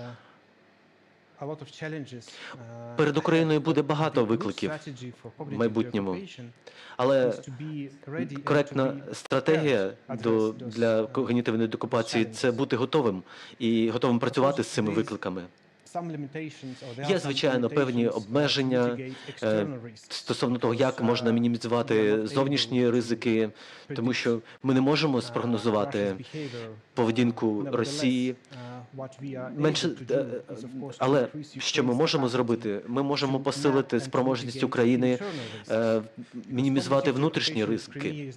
Когнітивна деокупація Криму не лише про людей, які живуть в Криму зараз, але і людей, які сидять на цій панелі, які беруть участь у обговореннях в суспільстві і формують сприйняття цього питання в Україні зараз. Отже, які рішення будуть прийнятні не лише для людей в Криму, але які будуть рішення прийнятні для всіх громадян в Україні. І ця підготовка, ці обговорення можна почати зараз.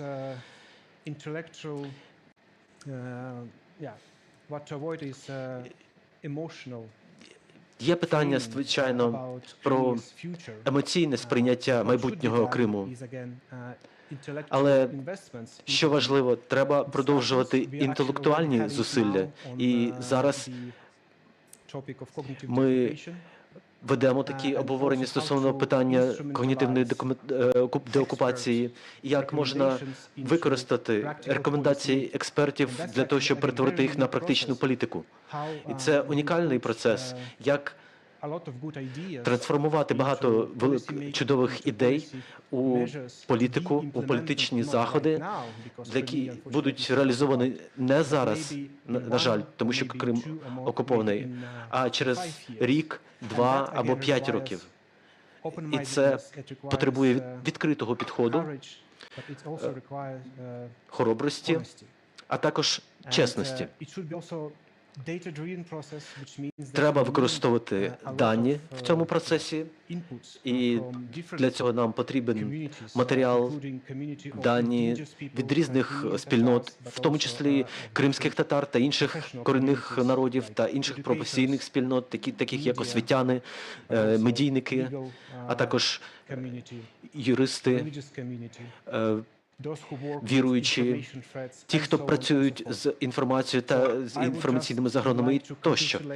І я хочу привітати всіх українських колег, які працюють над принципами та методами когнітивної деокупації. Вони виконують складну, але необхідну роботу, управляючи цими викликами. І я думаю, що ви будете пишатися тим, що ви робите після деокупації Криму. У вас вже є багато планів, багато сценаріїв, як формувати сприйняття людей, як мінімізувати їхні страхи, як інтегрувати їх в вільну, демократичну європейську Україну. Дмитре, ви сказали, що одну з головних речей, яку ви почула, зокрема про те, що це щоденна робота. Тому навіть якщо в нас є якісь питання, це велика кількість дуже конкретних питань. Я дуже сподіваюся, що відповіді на них ви почули. Зокрема, деякі речі є і для мене новими, які є дуже практичними. І саме на ці відповіді часто є запитання, зокрема, людей, які є в Криму, які виїхали з Криму, і в українців, для яких Крим є так само їхня рідна домівка. Тому вам дуже дякую за цю розмову, і ми її продовжимо за 10 буквально хвилин іншою дискусією. А я учасникам цієї дякую і сил вам для майбутньої роботи і наснаги. Дякую. Дякуємо. Дякуємо дуже. Дякуємо. Так, пані Наталі правильно сказала, не розбігайтесь, будь ласка, буквально 10 хвилин, і ми будемо продовжувати, тому що третя дискусійна панель, вона матиме назву «Чому минуло Криму?» Це питання його майбутнього і розмова про справжнє обличчя Криму. Дуже приємно. Буквально 10 хвилин і продовжуємо. Я, до речі, Дякую. з вашим держсекретарем говорив, з Божевським.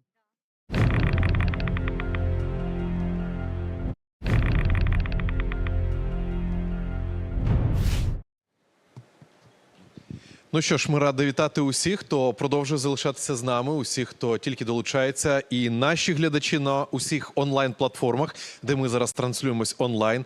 Так само раді вітати наших гостей і у студії, і так само на сцені безпосередньо. Наступна панель, яку ми зараз будемо продовжувати обговорювати, має назву таку. Чому минуло Криму? Це питання його майбутнього і розмова про справжнє обличчя Криму. Модераторкою цієї панелі буде Марія Тома, керівниця служби забезпечення діяльності Кримської платформи, представництва президента України в Автономній Республіці Крим. Марія, я вас запрошую, будь ласка. Дякую. Шановні колеги, друзі, шановні глядачі, для мене це велика честь і відповідальність сьогодні модерувати цю дискусію. І я хочу відразу сказати, що це не випадковий вибір цієї теми. На наш погляд, це одна з ключових тем сьогодні, яка стосується Криму. І поруч із темою безпеки в Чорному морі, поруч із темою відповідальності в майбутньому за скоєні в Криму злочини, загалом теми реінтеграції, абсолютно має звучати тема історії Криму. Адже уявлення про цю історію сьогодні може сформувати майбутнє Криму. Саме про це тема нашої панелі. І, власне, я відразу хочу сказати, зробити такий дисклеймер, що ця дискусія не є відповіддю на інтерв'ю Путіна відоме. Так, ми цю дискусію вже давно запланували. Але, власне, те, що ми почули з вуст російського диктатора, підтверджує, що нам потрібно говорити про справжнє обличчя Криму, тому що я дозволю собі закинути таку, можливо, дещо провокативну тезу, яку ми далі будемо обговорювати. Крим в уявленні багатьох наших навіть міжнародних партнерів і насправді в уявленні декого з українців самих досі перебуває в тіні Російської імперії. Чи справді це так? Наскільки це впливає на політику, а не лише на знання про Крим, якісь гуманітарні речі? Ми про це сьогодні говоритимемо. І в нас сьогодні дуже добірне товариство, з яким нам треба в годину вкластися, аби поговорити про дуже глибокі речі. І дозвольте мені представити наших сьогоднішніх панелістів. Рорі Фінін, професор українських студій у Кембриджі. Ми дуже вдячні панові Рорі, що він знайшов час та доєднався до нас. Це один з провідних міжнародних фахівців із історії Криму, тому ми дуже раді його вітати тут. Олександр Галенко, викладач Київської школи економіки, історик-тюрколог, насправді один з провідних українських тюркологів і провідних знавців історії українського півдня, про що ми також сьогодні будемо говорити. Митрополит Сімферопольський Кримський Климент, який представляє Православну церкву України. Дякуємо, владико, що приєдналися до нас. Дякую. Мартін Олександр Кислий, викладач Києво-Могилянської академії, дослідник історії Криму та кримських татар, також один з провідних українських істориків, які займаються темою Криму. Ну і також до нас сьогодні приєдналася Мавілія Халіл, журналістка та психологиня. Власне, було б дивно дискутувати теж на тему історії Криму без присутності жіночої, без присутності представників корінного народу. Тому ми дуже раді, що Мавілє до нас сьогодні приєдналась. Ну і, власне, без того, щоб далі продовжувати якісь промови вступні, я хочу передати слово Рорі Фініну, який буде виступати сьогодні українською мовою. І, власне, Рорі, я вас попрошу відповісти, можливо, відреагувати на цю тезу. Чи ви бачите, чи ви відчуваєте, що Крим в уявленні міжнародної спільноти, академічної в тому числі, існує в тіні Російської імперії? Якщо так, то чому це так? Як нам з цією проблемою працювати? І чи ви відчуваєте, що це впливає на політику? По-перше, дякую, Марія, за запрошення. Я так радий тут бути, особливо з колегами, яких я дуже поважаю. І я хочу подякувати цілій команді Кримської платформи за вашу роботу, за вашу співпрацю. Ви неймовірні, дякуємо. Я також хочу подякувати воїнам ЗСУ, які захищають нас усіх, особливо в Великій Британії. Ваше запитання, Марія, дуже важливе. І я думаю, ще є дійсно проблема хибного сприйняття Криму на Заході. І якщо ми зробимо крок назад, то ми бачимо, що ця проблема має дві, скажімо, абстрактні причини. Перша причина – це те, що ми дуже погано вивчаємо Росію та російську історію. Я розумію, що це узагальнення, є винятки, звичайно, є ряд чудових монографій про Росію, про російську історію, але на вивчення у школах і у університетах у Великій Британії, в Америці, у Франції і так далі, на жаль, ще впливає видатний афоризм Черчилля про Росію. Так? І ми всі пам'ятаєте його. Так? Росія – це таємниця, оповита загадкою всередині іншої загадки. Ось проблема. Так? Якщо Росія є загадкою, тому нам не треба намагатися її зрозуміти правильно. І натомість спрацюють стереотипи. стереотипи про Росію, про Кремль і так далі. Є, звичайно, інші групи вчителів, науковців, які хочуть боротися з цими стереотипами, і вони звертаються до культурного канону російського і ідеалізують його, і навіть бачать себе у цьому просторі Лебединих озер і так далі. І ця орієнтація на засоби російської м'якої сили викликає, як на мене, інтелектуальну лінь щодо Росії.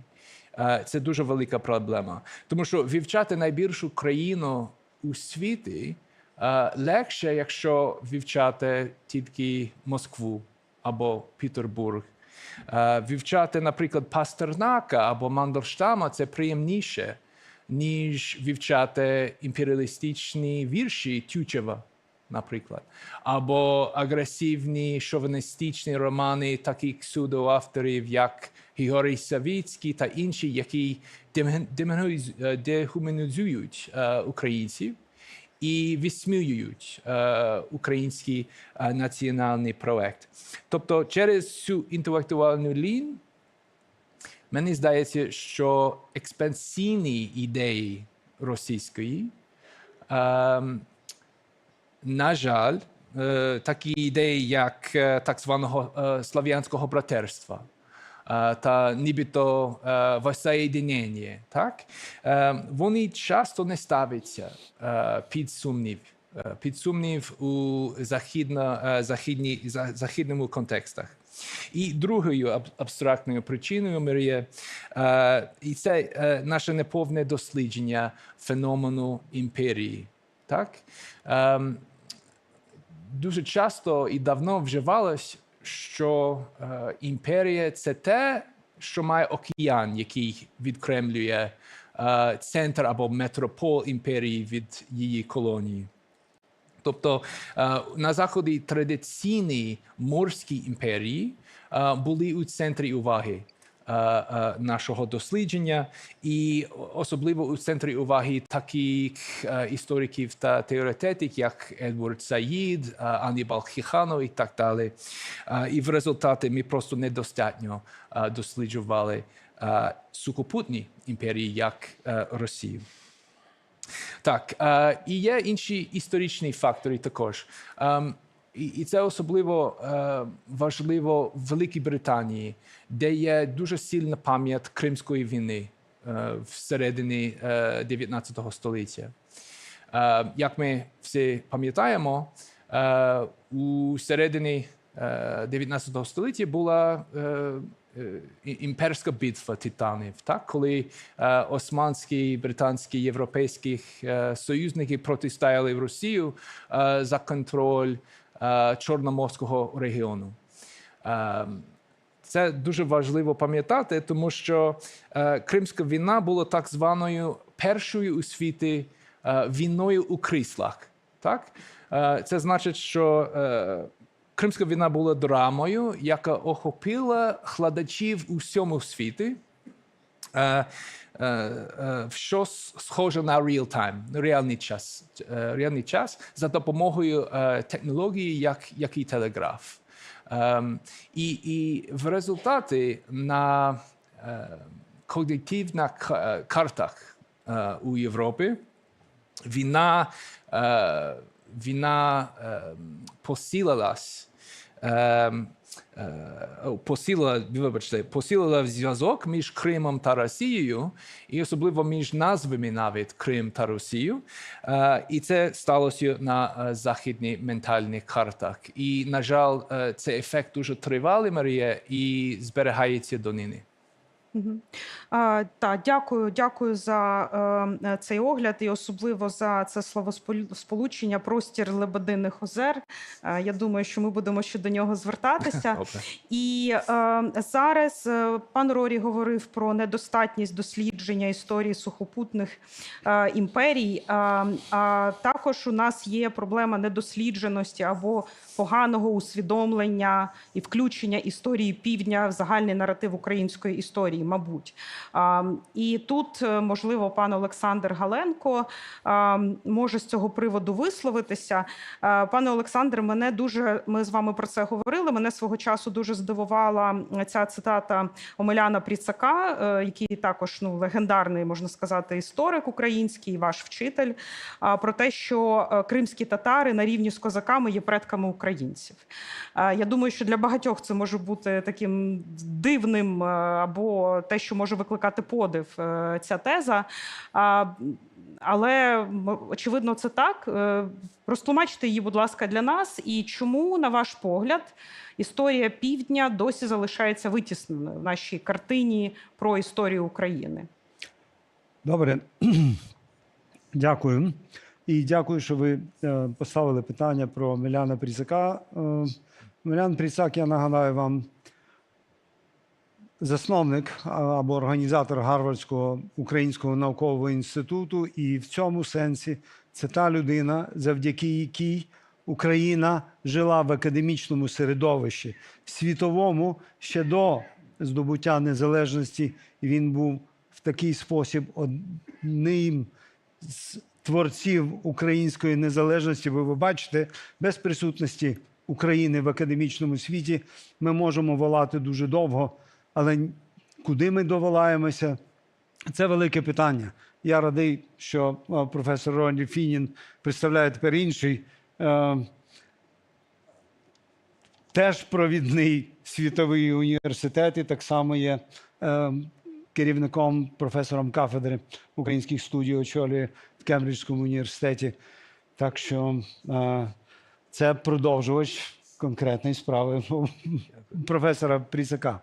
Тепер, що стосується слів професора Пріцака. Головне, чому він так сказав.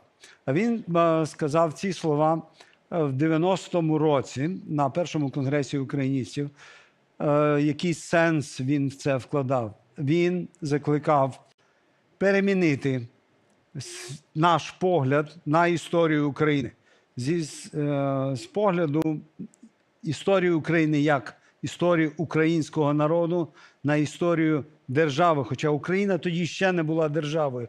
Омелян Пріцак випередив свій час, поставивши необхідність за рік до формального здобуття незалежності перемінити нам наше бачення України. Чому? Тому що історія українського народу дуже сильно, щоб ми знали, відрізняється від історії України як території, тому що історія українського народу починається формально з заснування Київської Русі.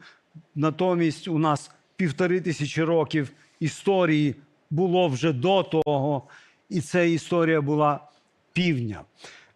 Крім того, на території України існували інші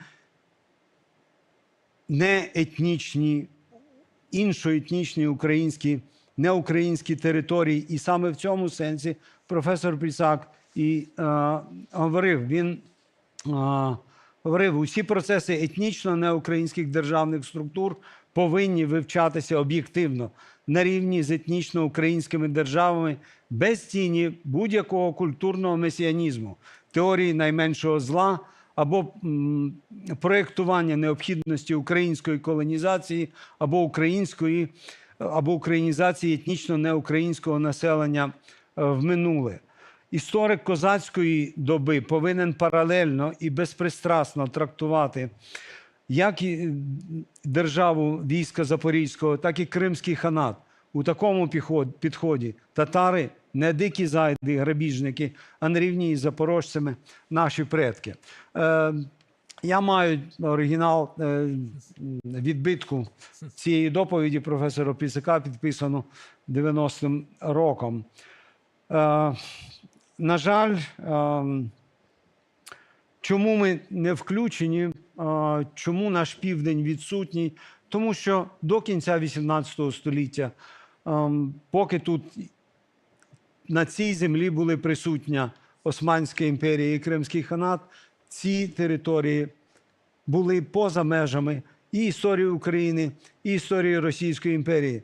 Тому моє рішення зайнятися цими територіями, а це мої рідні краї, хоча не з Криму, але я з батьківщини Застою, з міста Дніпродзержинське, яке тоді називалося. Я так само, між іншим, відчував, що я не киянин, що я не львів'янин і що в мене інша історія.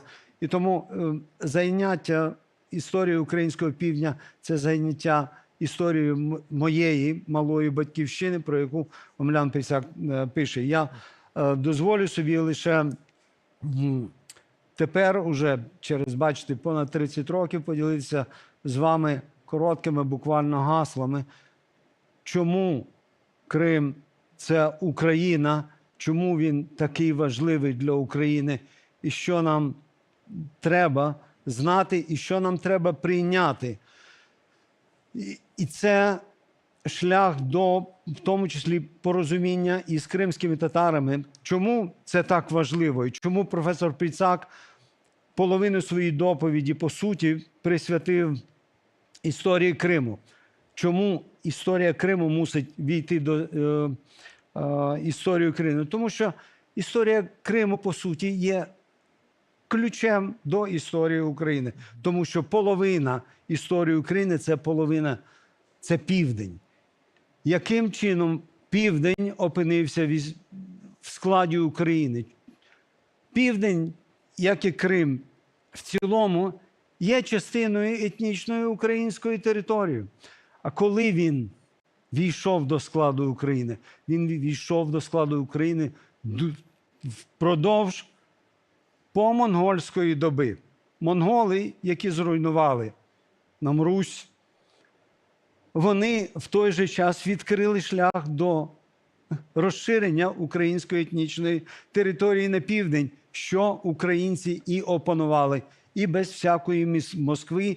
І це вже в кінці 18-го року, 18 століття вони вже робили для Москви. В Москви не було ніякої політики активної на півдні, і в тому числі, в першу чергу, по відношенню до Криму. На Кавказі були, але це інші проблеми. По відношенню до Криму до так званого приєднання України до Московської держави. Лише після цього Москва почала експансію. Але чому українці посунулися на південь? Ну, по-перше, і чому, яку роль відігравали татари? По-перше, будьте готові, мої шановні співвітчизники, прийняти одну важливу підставову річ. Територію України визначили не хто-небудь, а ті самі монголо-татари. Це вони нарізали кордони своїх адміністративних одиниць по всій Східній Європі. І ми маємо свої кордони від Дунаю до Дону. Ось ці татари. Нас ділить річка Дніпро навпіл. Ми як єдина є держава в світі, яка ділиться направо і наліво.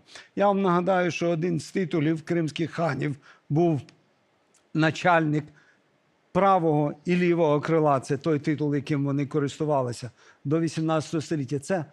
Це традиційна організація всіх степових імперій, в тому числі Криму і Тюркського каганату, і навіть раніше, починаючи до гунів. Тому ми успадкували це.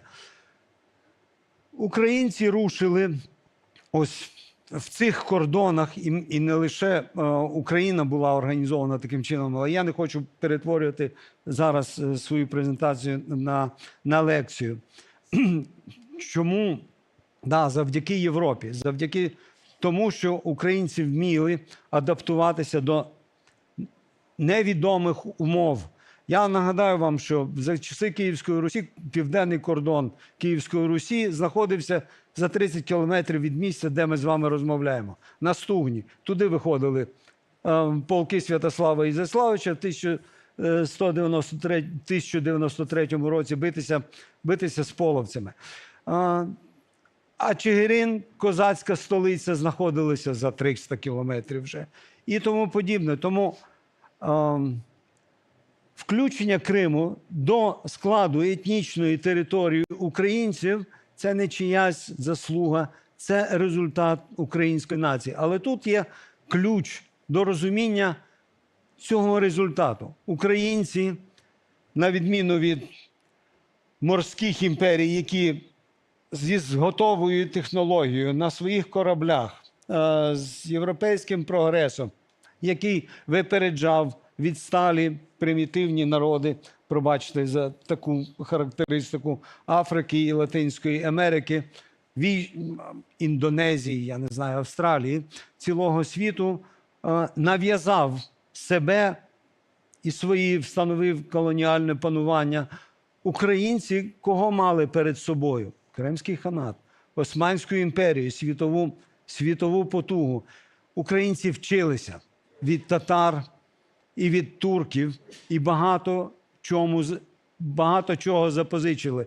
Принципові поняття українців, штани, гендерна, так би мовити, відзнака, організація, козацтво, козаки, тюркське слово, зрештою Майдан, є тюркським словом, і це запозичення принципові, які робили українську націю, бачите, від і до сьогоднішнього дня. Пане тому що Олександре,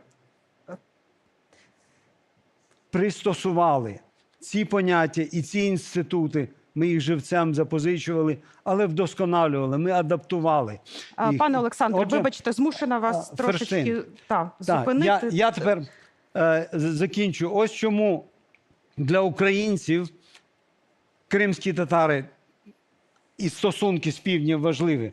Але так само я дозволю собі закінчити. З цими знаннями ми так само можемо зрозуміти, чому Крим такий важливий для Росії.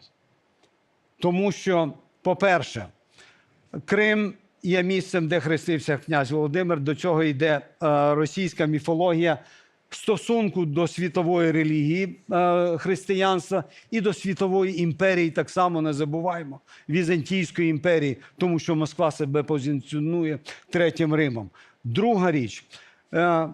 Важлива міфологія пов'язана з Куліковською битвою і з битвою на Угрі. Це перші, так би мовити, ознаки перемоги Росії. Куліковська битва відбулося на території Кримського Тумену. Це, про що я казав, це адміністративна одиниця. І князь Дмитрій Донський дістав собі прозвисько почесне Донський не через те, що він побив Золоту Орду, а через те, що він переміг нібито правителя Кримського Тумену, всього-навсього. І Задонщина саме про це нам і говорить, що він бився з території, яка знаходилася між Дніпром і Доном. І останній Угра – це теж кордон Кримського Тумену. І останнє. Ви бачите, що Україна осягнула, що осягнула українська нація. Тому розуміння того, що Крим є для України, як квінтесенція її здобутків історичних, бо саме на півдні Україна дістала собі світову славу української житниці, яка триває до сих пір. Саме на півдні знаходиться індустріальний центр світового значення, який називається Донбас. І це все, між іншим, територія Кримського ханату. Присвоєння, привласнення собі цих здобутків і цієї історії – це не те, що професор Ярослав Грицак нам рекомендує подолати в своїй історії. Це те, що ми мусимо навпаки усвідомити, що ми осягнули. А Росія без цього не бачить себе. Їй потрібно для того, щоб бачити себе в світі, треба це. Останнє. Вона останнє. Просто дуже важливе. Кримські татари з монгольськими завоюваннями так принесли страшний конфлікт. Ми пережили цей конфлікт. Але, шановні українці, ми собі жартома дякуємо Господу, що ми не москалі, правда? Але в першу чергу ми мусимо дякувати, не забувати і татарам, тому що це татари розвели колишню Русь на Україну і на Московію. Тільки Москва дістала інше виховання, і це від тих степових імперій, від яких вона пройшла вишкіл, вона дістала ідею світового панування, яку вона намагається реалізувати. Це все я можу підтвердити цитатами, але Дякую, у нас пане Олександре. сьогодні не семінар. Не Дякую маємо вам. в цьому сумніву. Мені у вухо редактори кажуть, що ви дуже цікавий спікер. Не можу не погодитись і пропоную колегам відразу запросити пана Олександра на якісь лекції в прямому ефірі. Я думаю, що в Україні це давно назріла і перезріла ідея. І, власне, багато, насправді, посилань, мені здається, було у вашій промові до історії, яку нам, можливо, розповість владика Климент, бо, власне, родина владики поколіннями жила в Криму. Це українська родина, так? І мені здається також, коли часто в міжнародних якихось дискусіях, коли ми чуємо про начебто те, що Крим завжди був російським, створюється хибне навіть, мені здається, з географічної точки зору уявлення, тому що Крим сполучений коридором з материковою Україною, не з Росією, так? І, власне, цей географічний факт, який Росія не зможе подолати при всьому бажанні, він також, очевидно, забезпечував століттями зв'язок культурний, економічний, цивілізаційний, який завгодно.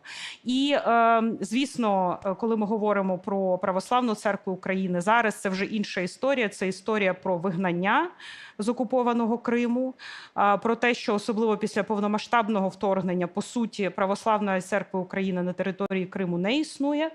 Владико, я передаю вам слово для вашого виступу.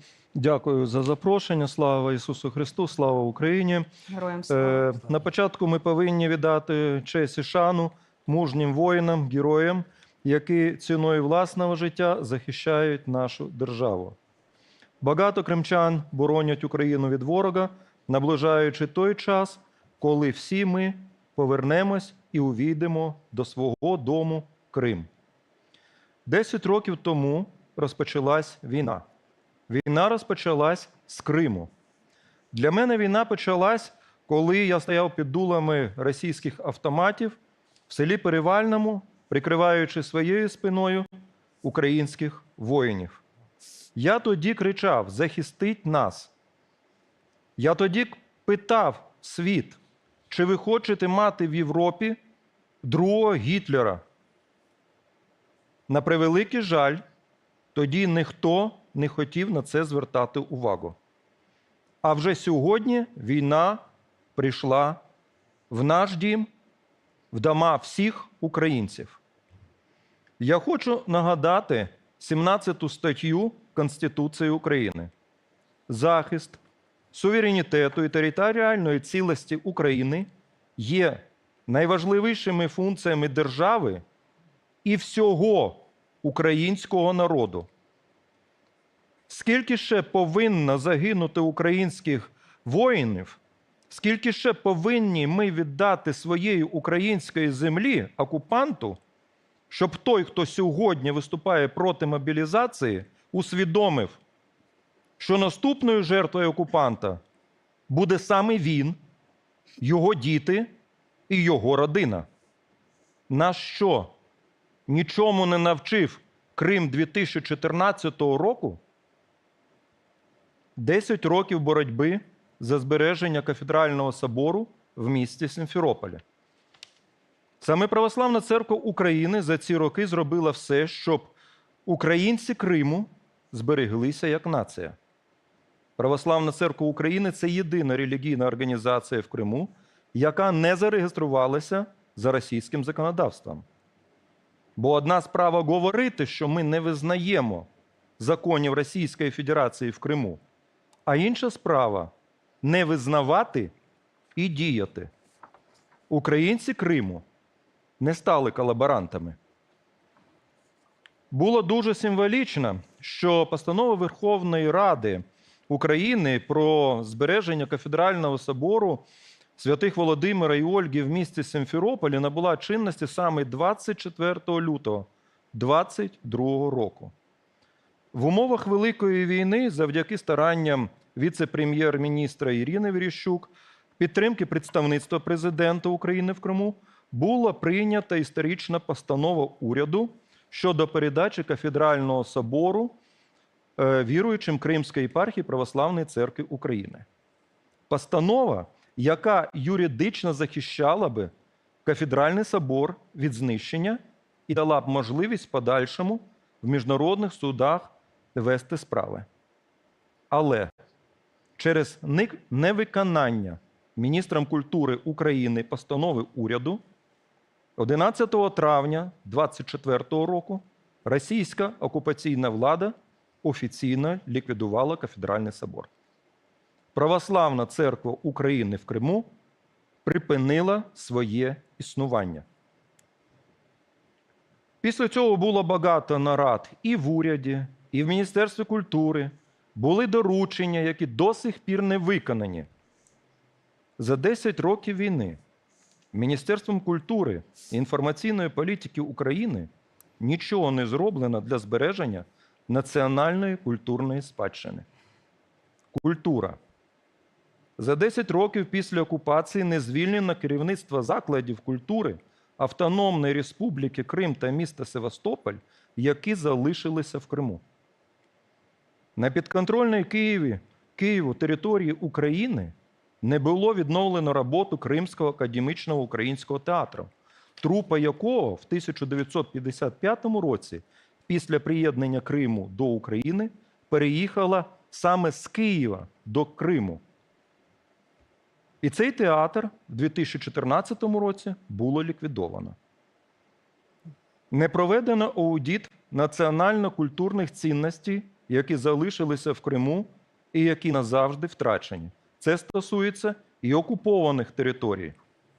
Бо не були готові міністерські чиновники займатися цією проблемою до початку Великої війни, або не хотіли. Щодо інформаційної політики, то вона тримається виключно на тих медіа, які були переміщені з Криму. В якому стані сьогодні знаходиться єдина україномовна газета українців «Кримська світлиця». Після переїзду редакції газети в Київ зі сторони української влади жодної підтримки. Газета знаходилась в приміщенні Довженковського центру. Після погрому цього центру заради приміщень для інших структур був знищений весь історичний архів Кримської світлиці. Все, що вдалося врятувати від окупантів в Криму в 2014-му, знищено в Україні, в Києві. Це жах. Ми говоримо про спротив, але спротив – це системна діяльність в деокупації Криму. Коли ми говоримо про деокупацію, то коли ми говоримо про декомунізацію, то треба починати з реорганізації цього радянського атавізму зразка 1953 року Міністерства культури і інформаційної політики України. Велика війна в черговий раз заставила нас замислитись над збереженням національно-культурної спадщини. Тому повинно бути створено нове фахове міністерство з абсолютно новими людьми і фахівцями. Міністерство захисту і збереження національної спадщини України. Якщо ми держава, якщо ми українці.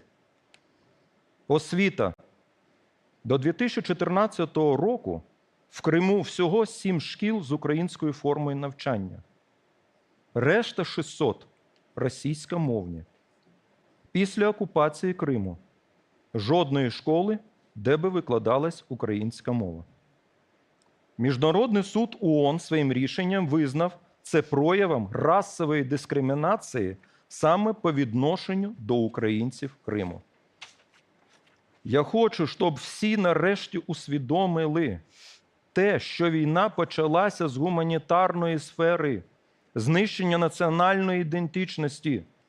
Реінтеграція Криму починається насамперед з формування національної ідентичності, а саме з релігійної, інформаційної, освітньої та культурної політики. Саме ці напрямки гуманітарної сфери ми програли до 2014 року і програємо зараз. Слід нарешті зрозуміти і підтримати українську громаду Криму, яка не зрадила, яка докладає чимало зусиль для звільнення Криму. Я корінний кримчанин в 5-му поколінні.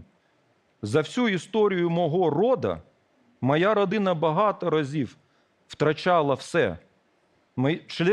Членів моєї родини неодноразово виселяли з Криму. Це і 32-й рік, і 44-й рік, і 2022 рік. Вбивали на лісоповалі в Архангельській області. Розстрілювали як НКВДшники, так і німці. Арештовували окупанти. 3 березня 2018 року я був арештований. Ну, ми вижили. І я вірю, що ми повернемось знову до Криму.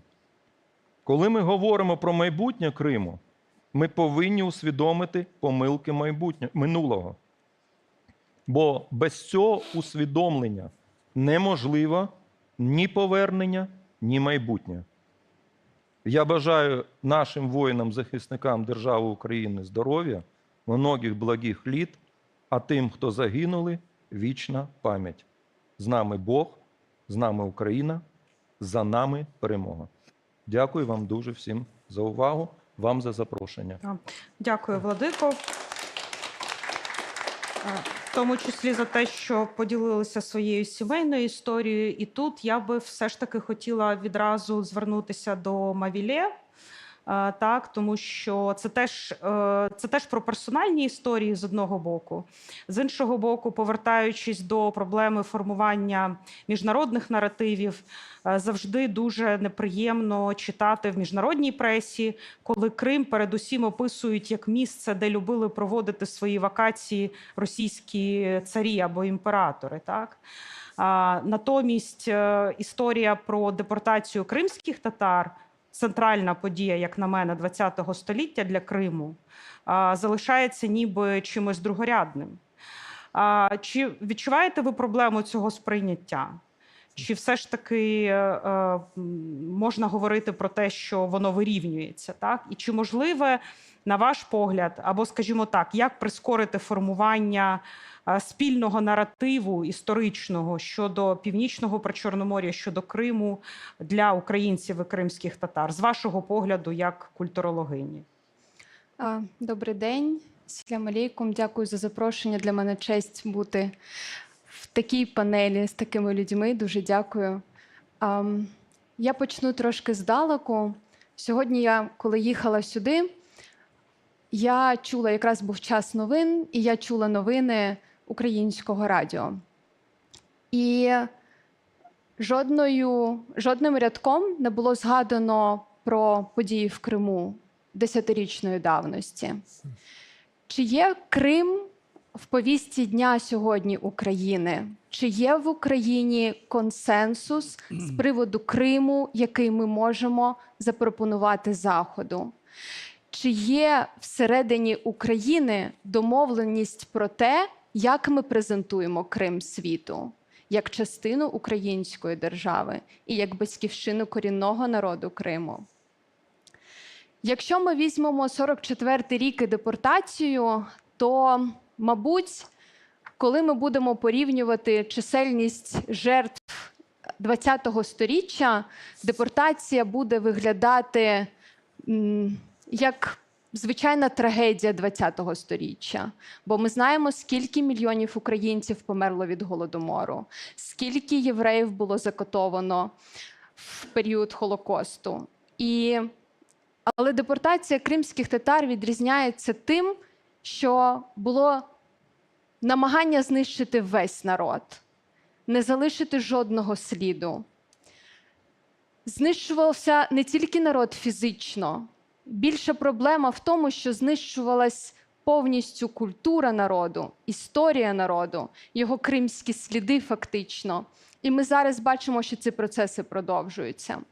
Інший момент, якщо ми будемо фрагментарно брати трагедію 44-го року і намагатись вписати її в колонізаційні процеси, які відбувались в Криму в останні 250, можливо, років, якщо ми будемо дивитись на це з періоду першої анексії, то, можливо, без контексту ця трагедія не буде зрозумілою. Вона стала фактично, це була квінтесенція колонізаційної політики. І тому мені здається, ще один важливий момент для мене, як для психологині, що трагедія 44-го року робить з кримських татар в першу чергу жертв, а не власників рідної землі. Тому мені здається, що в цьому сенсі, окрім депортації, про яку важливо говорити, про яку треба говорити і про те, що кримські татари сформувалися в Криму. У нас немає іншої батьківщини. Нам нікуди більше їхати, окрім Криму. І мені здається, що поки українці і поки кримські татари, як частина української політичної нації, не усвідомимо, що ми маємо спільне коріння і спільну історію, не зрозуміємо, що Крим – це, ви сказали, що для російських імперців це була територія дворців, резиденцій, а для українців це була територія моря і відпочинку. І поки ми не переосмислимо це, поки ми не усвідомимо, що це не просто курорт, що це рідна земля, і в тому числі українців, поки ми не змінимо це ставлення, і поки ми не домовимось про це, ми не зможемо запропонувати Заходу інші наративи про Крим, які будуть протистояти російським наративам. І тому мені здається, що в першу чергу нам треба зробити домашнє завдання. Нам треба переосмислити, що відбувалось в Криму до 2014 року, і що ми маємо, які ми маємо уроки винести з тих процесів, які відбувалися за часів повернення кримських татар в Крим. Як складалися відносини між кримськими татарами і українцями, де перебували більше міфи та емоції, а де раціональність. І мені здається, що коли ми зможемо проговорити це, дійти спільного консенсусу, то ми зможемо запропонувати певні, по-перше, нашу мету сформувати щодо Криму, бо вона насправді у нас ще не сформована, окрім абстрактного повернення, деокупації. Ми маємо сформувати свої наративи і запропонувати їх. Але поки ми не домовимось про це всередині українського суспільства, ми не зможемо рухатись далі. Дякую дуже. Так, дякую, Мавілє. Ми, власне, перейшли на більш такий внутрішньоукраїнський контекст. І хочу сказати, що насправді і Мавілє, і Мартін, якого зараз я запрошу до слова, є учасниками тих форматів консультаційних з експертами, які ми, як представництво, намагаємося створювати, вибудовувати, якраз для того, щоб сформувати адекватне бачення майбутнього Криму після його деокупації, і щоб реінтеграція відбувалася в максимально, так би мовити, здоровий спосіб. Була апеляція до цього в різних соцмережах, мені здається, в публічному просторі, щоб Крим не сприймався через призму чебуреків, так? Тобто, щоб це не було таке сприйняття дуже пласке. Проти чебуреків, пане Олександре, нічого не маємо, бо я пам'ятаю, була ця дискусія, але все ж таки. Зараз хочу Мартіна Олександра Кислого запросити до слова. Мартін, власне, є інтегрований і в англомовний простір академічний, так, але дуже багато працює із внутрішнім контекстом. Я думаю, певною мірою може продовжити те, про що говорила Мавілє.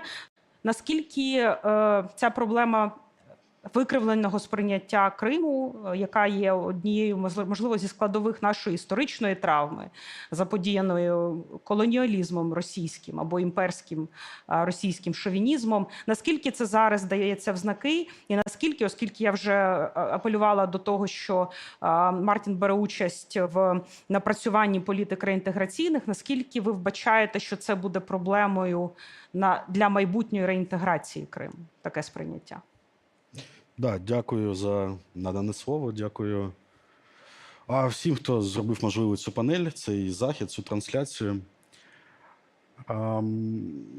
Я сьогодні, коли отримував реєстраційну карту, мене спитали, з чим я хочу отримати її, з ластівкою чи з чайкою. І як почув, як люди, які отримували таку ж саму картку поряд зі мною, сказали, що, звичайно ж, з ластівкою, бо цей захід про Крим, а ластівка – це ластівчине гніздо.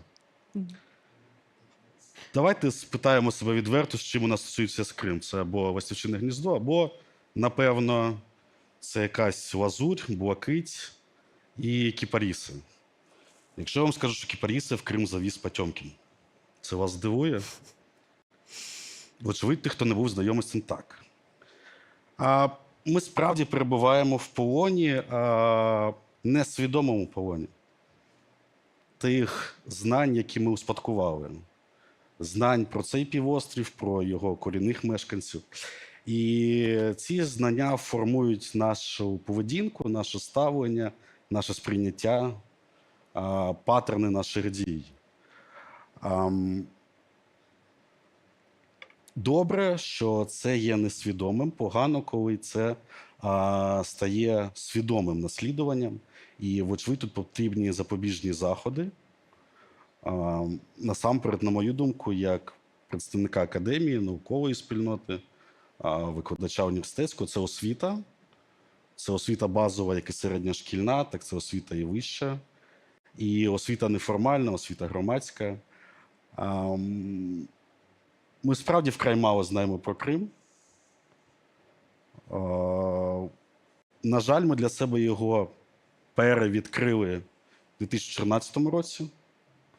Для багатьох українців це було відкриття того, що якийсь далекий Крим, який існує десь на півдні, є не лише місцем відпочинку, і що кримські татари, які населяють цей півострів, не є татаро-монголами. Чебуречний етап, вочевидь, справді важливий. В 2014 році чебуреки перестали бути пляжною їжею, вони стали певним символом солідаризації. Ми йшли в цей МАФ на житньому ринку і замовляли там чебуреки не для того, щоб втамувати голод. Але минуло вже 10 років, і це неймовірно багато. Це насправді так багато, що аж стає сумно і образливо. І ми маємо потроху відходити від цього чебуречного дискурсу. І справді сідати разом за стіл без наїдків і починати серйозну розмову, про яку згадала Мавілє. Розмову про те,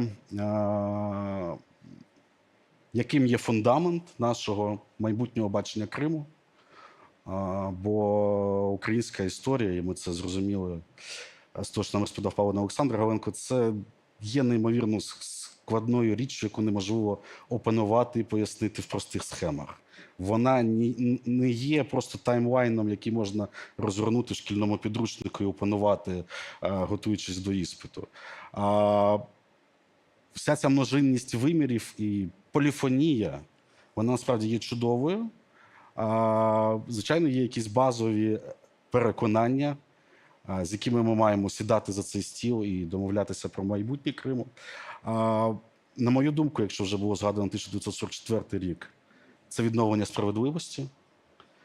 Це те, що має бути насамперед найголовнішим пріоритетом в тому, як ми плануємо майбутнє Криму. І ми поступово робимо ці кроки. Не так швидко, як би хотілося, справді повільно. Закон про корінні народи було прийнято лише 3 роки тому, але це дуже важливі кроки. Чи можемо ми їх пришвидшити власними силами? Вочевидь, так. Бо справді це залежить лише від нас.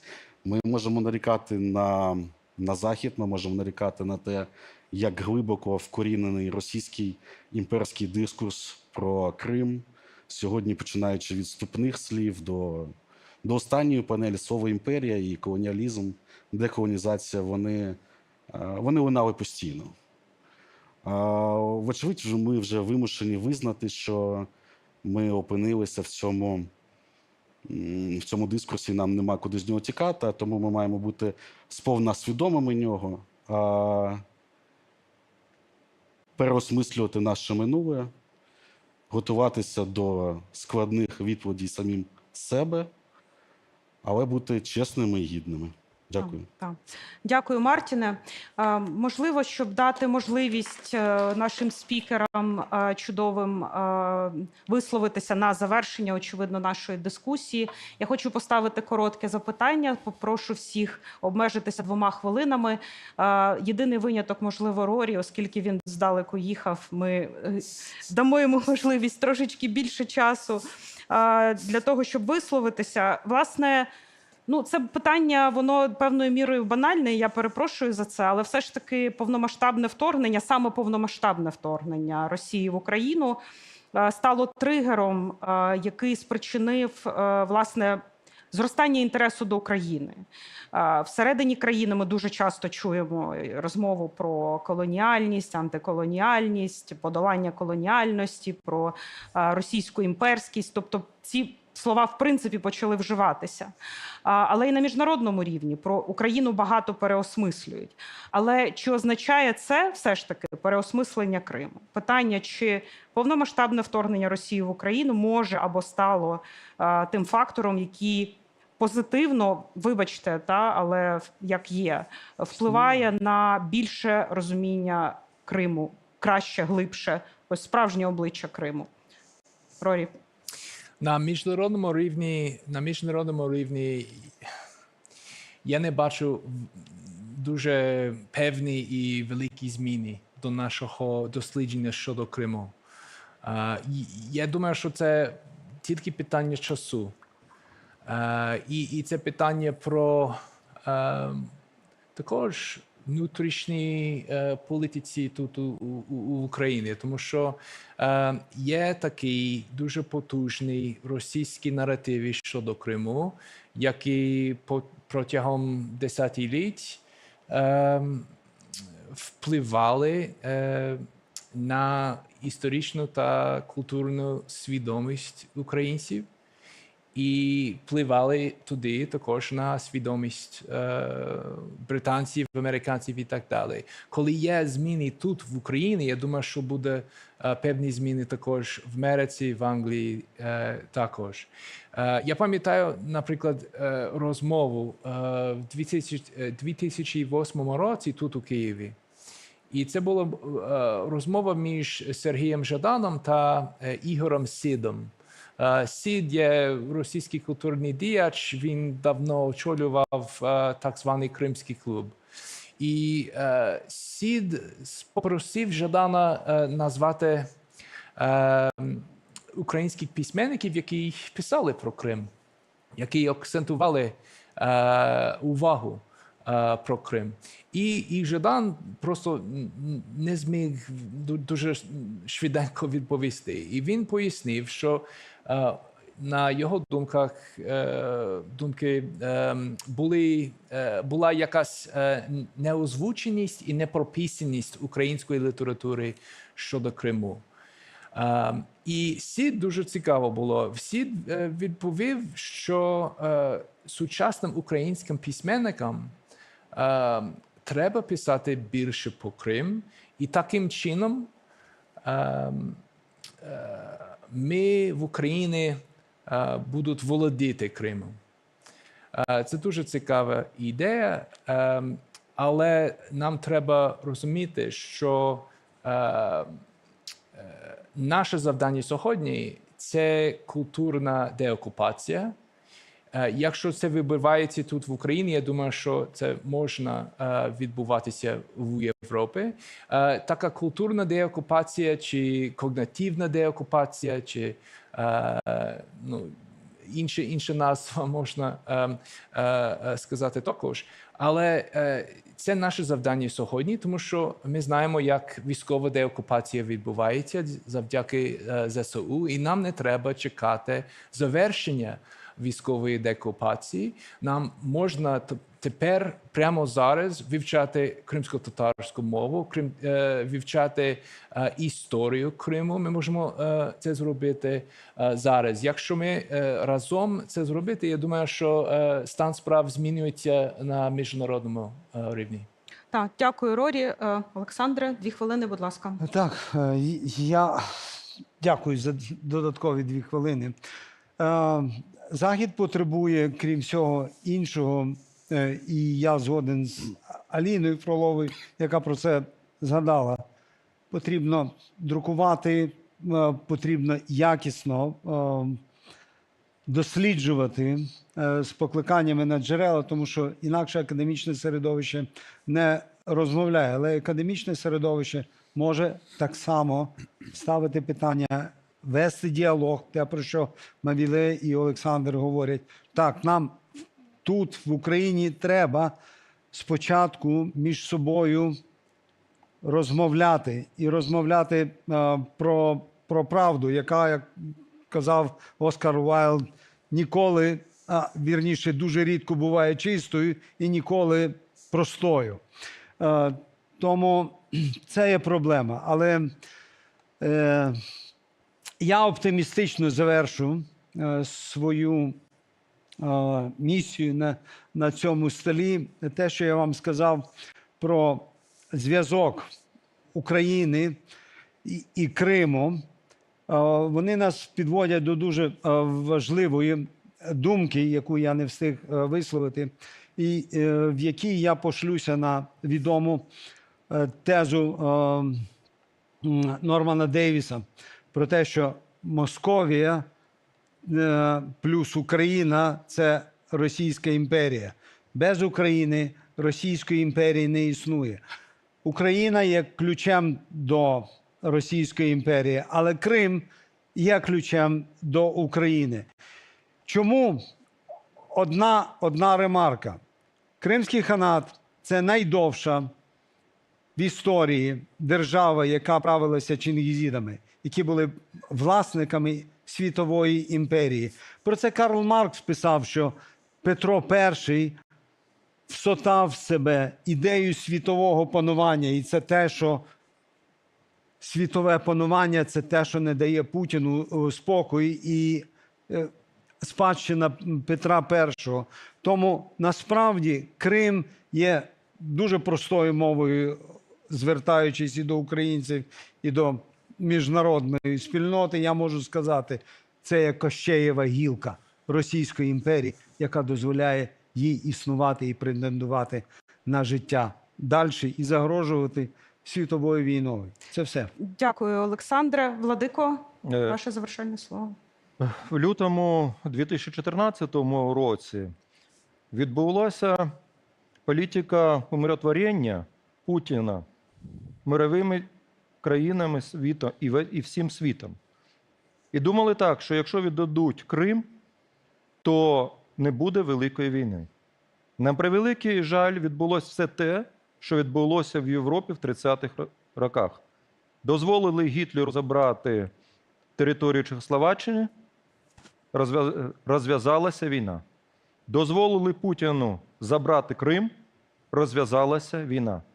Світова спільнота повинна зрозуміти, що якщо це полум'я не буде погашено в Україні, це полум'я, як в Другу світову війну, охопить всю Європу. Історія, на превеликий жаль, повторюється. Дякую, Владико. Мартіне, і потім Мавіле завершить. Да, я поділяю песимізм Рорі щодо сприйняття Криму і кримської проблеми за межами України, але як завершальне слово додам оптимізму щодо сприйняття цього питання в Україні після 24 лютого. Воно змінилося значно і докорінно. Мабуть, з різних причин. Мабуть, хтось був сповнений оптимізму щодо споживання пахлави на Кримському узбережжі вже в найближчому минулому. А для когось, після того, як певна частина території України була окупована, зокрема окупована тимчасово, досвід кримчан, які опинилися в окупації, став значно ближчий. І відбулося певне переосмислення, бо попередні 8 років Крим був забутий. А зараз він стає для нас ближчий, ми його опановуємо. Я лише можу погодитися з колегами, що історія – це тексти. І чим більше цих текстів буде написано, тим більшими є наші шанси, що вони будуть прочитані на Заході. Тут простих рецептів немає. Дякую. Дякую. Мавіле? Дякую. На завершення, мабуть, я б хотіла сказати, що нам важливо досліджувати Крим. Досліджувати в науковому сенсі, в сенсі індивідуальної деколонізації внутрішньої своєї, тому що, знаєте, нещодавно один друг з Полтавщини сказав мені: слухай, чому я маю вивчати Крим, болювати за кримських татар, намагатись їх знати? В мене є інші проблеми, інші питання, інші пріоритети. Але якщо ми хочемо побудувати демократичну державу, за яку ми боремось, державу, яка має свою ідентичність, то перший крок до цього – це переосмислення того, хто я є, і відповідь на це питання. І коли ми будемо задавати собі питання, хто я є, яка є моя країна, ми дійдемо до того, що нам все одно доведеться спитати, а хто такі кримські татари? А чому Крим? Чому ми зараз боремось за Крим? Чому він має бути і деокупований? І мені здається, коли ми задамо собі ці питання і чесно на них зможемо хоча б почати шукати відповіді, то дуже багато пазлів просто встануть на свої місця. І ці меседжі почнуть лунати в тому числі і на Заході, і взагалі в міжнародній спільноті. Тому я пропоную зараз почати з питань, коли кожен українець має задати собі питання: хто я, який я, яка моя країна? І з цих відповідей почнеться у кожного внутрішній шлях до себе. Дякую. Дякую, Мавіле. Дякую всім нашим фантастичним спікерам. Це була дуже класна дискусія, наповнена смислами. Дякую вам. І на завершення я, звісно, хочу сказати, кажучи про перевідкривання Криму, що Крим сьогодні бореться проти окупації. День спротиву окупації ми недаремно відзначаємо сьогодні. Сьогодні було з нами чимало воїнів кримського походження, які воюють в лавах ЗСУ. І запрошую, звісно, наших міжнародних партнерів активніше доєднуватися до того, щоб зламати Кощієву гілку, як висловився пан Олександр. Всім дуже дякуємо. І до зустрічі в Бахчисараї. Дякую, Марія. Дай Боже. Дякуємо дуже. Ну що, шановні пані та панове, як вже сказала пані Марія, будемо завершувати цю панель. Окремо так само дякуємо усім, хто у залі, хто був, хто є, хто залишився.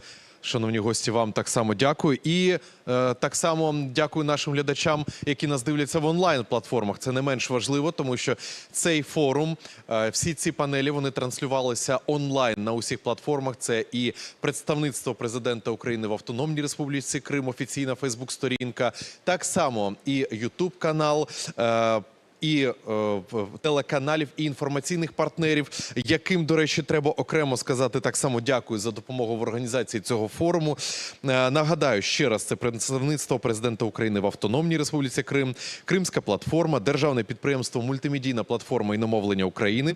І так само важливо подякувати медіапартнерам. Це телеканал «Дім», Крим Реалії, Чорноморка, Крим Медіа, Радіо Курєш, перший кримсько-татарський телеканал АТР, Краймія Дейлі, Суспільне Крим, Голос Криму, Джемат, Кримські громадські медіа. І так само, звісно, нашим партнерам, про яких і згадувала пані Марія, теж так само дуже завдячуємо. Зокрема, за підтримки фонду партнерства задля стійкості України, який фінансується урядами Великої Британії, Канади, Нідерландів, Сполучених Штатів Америки, Фінляндії, Швейцарії та Швеції. Дякую дуже усім. Дякую і обов'язково «Хирим був Україна». Я правильно сказав? Правильно. Так було, так і так буде. Дякую всім вам і велика вам вдячність за всі слова.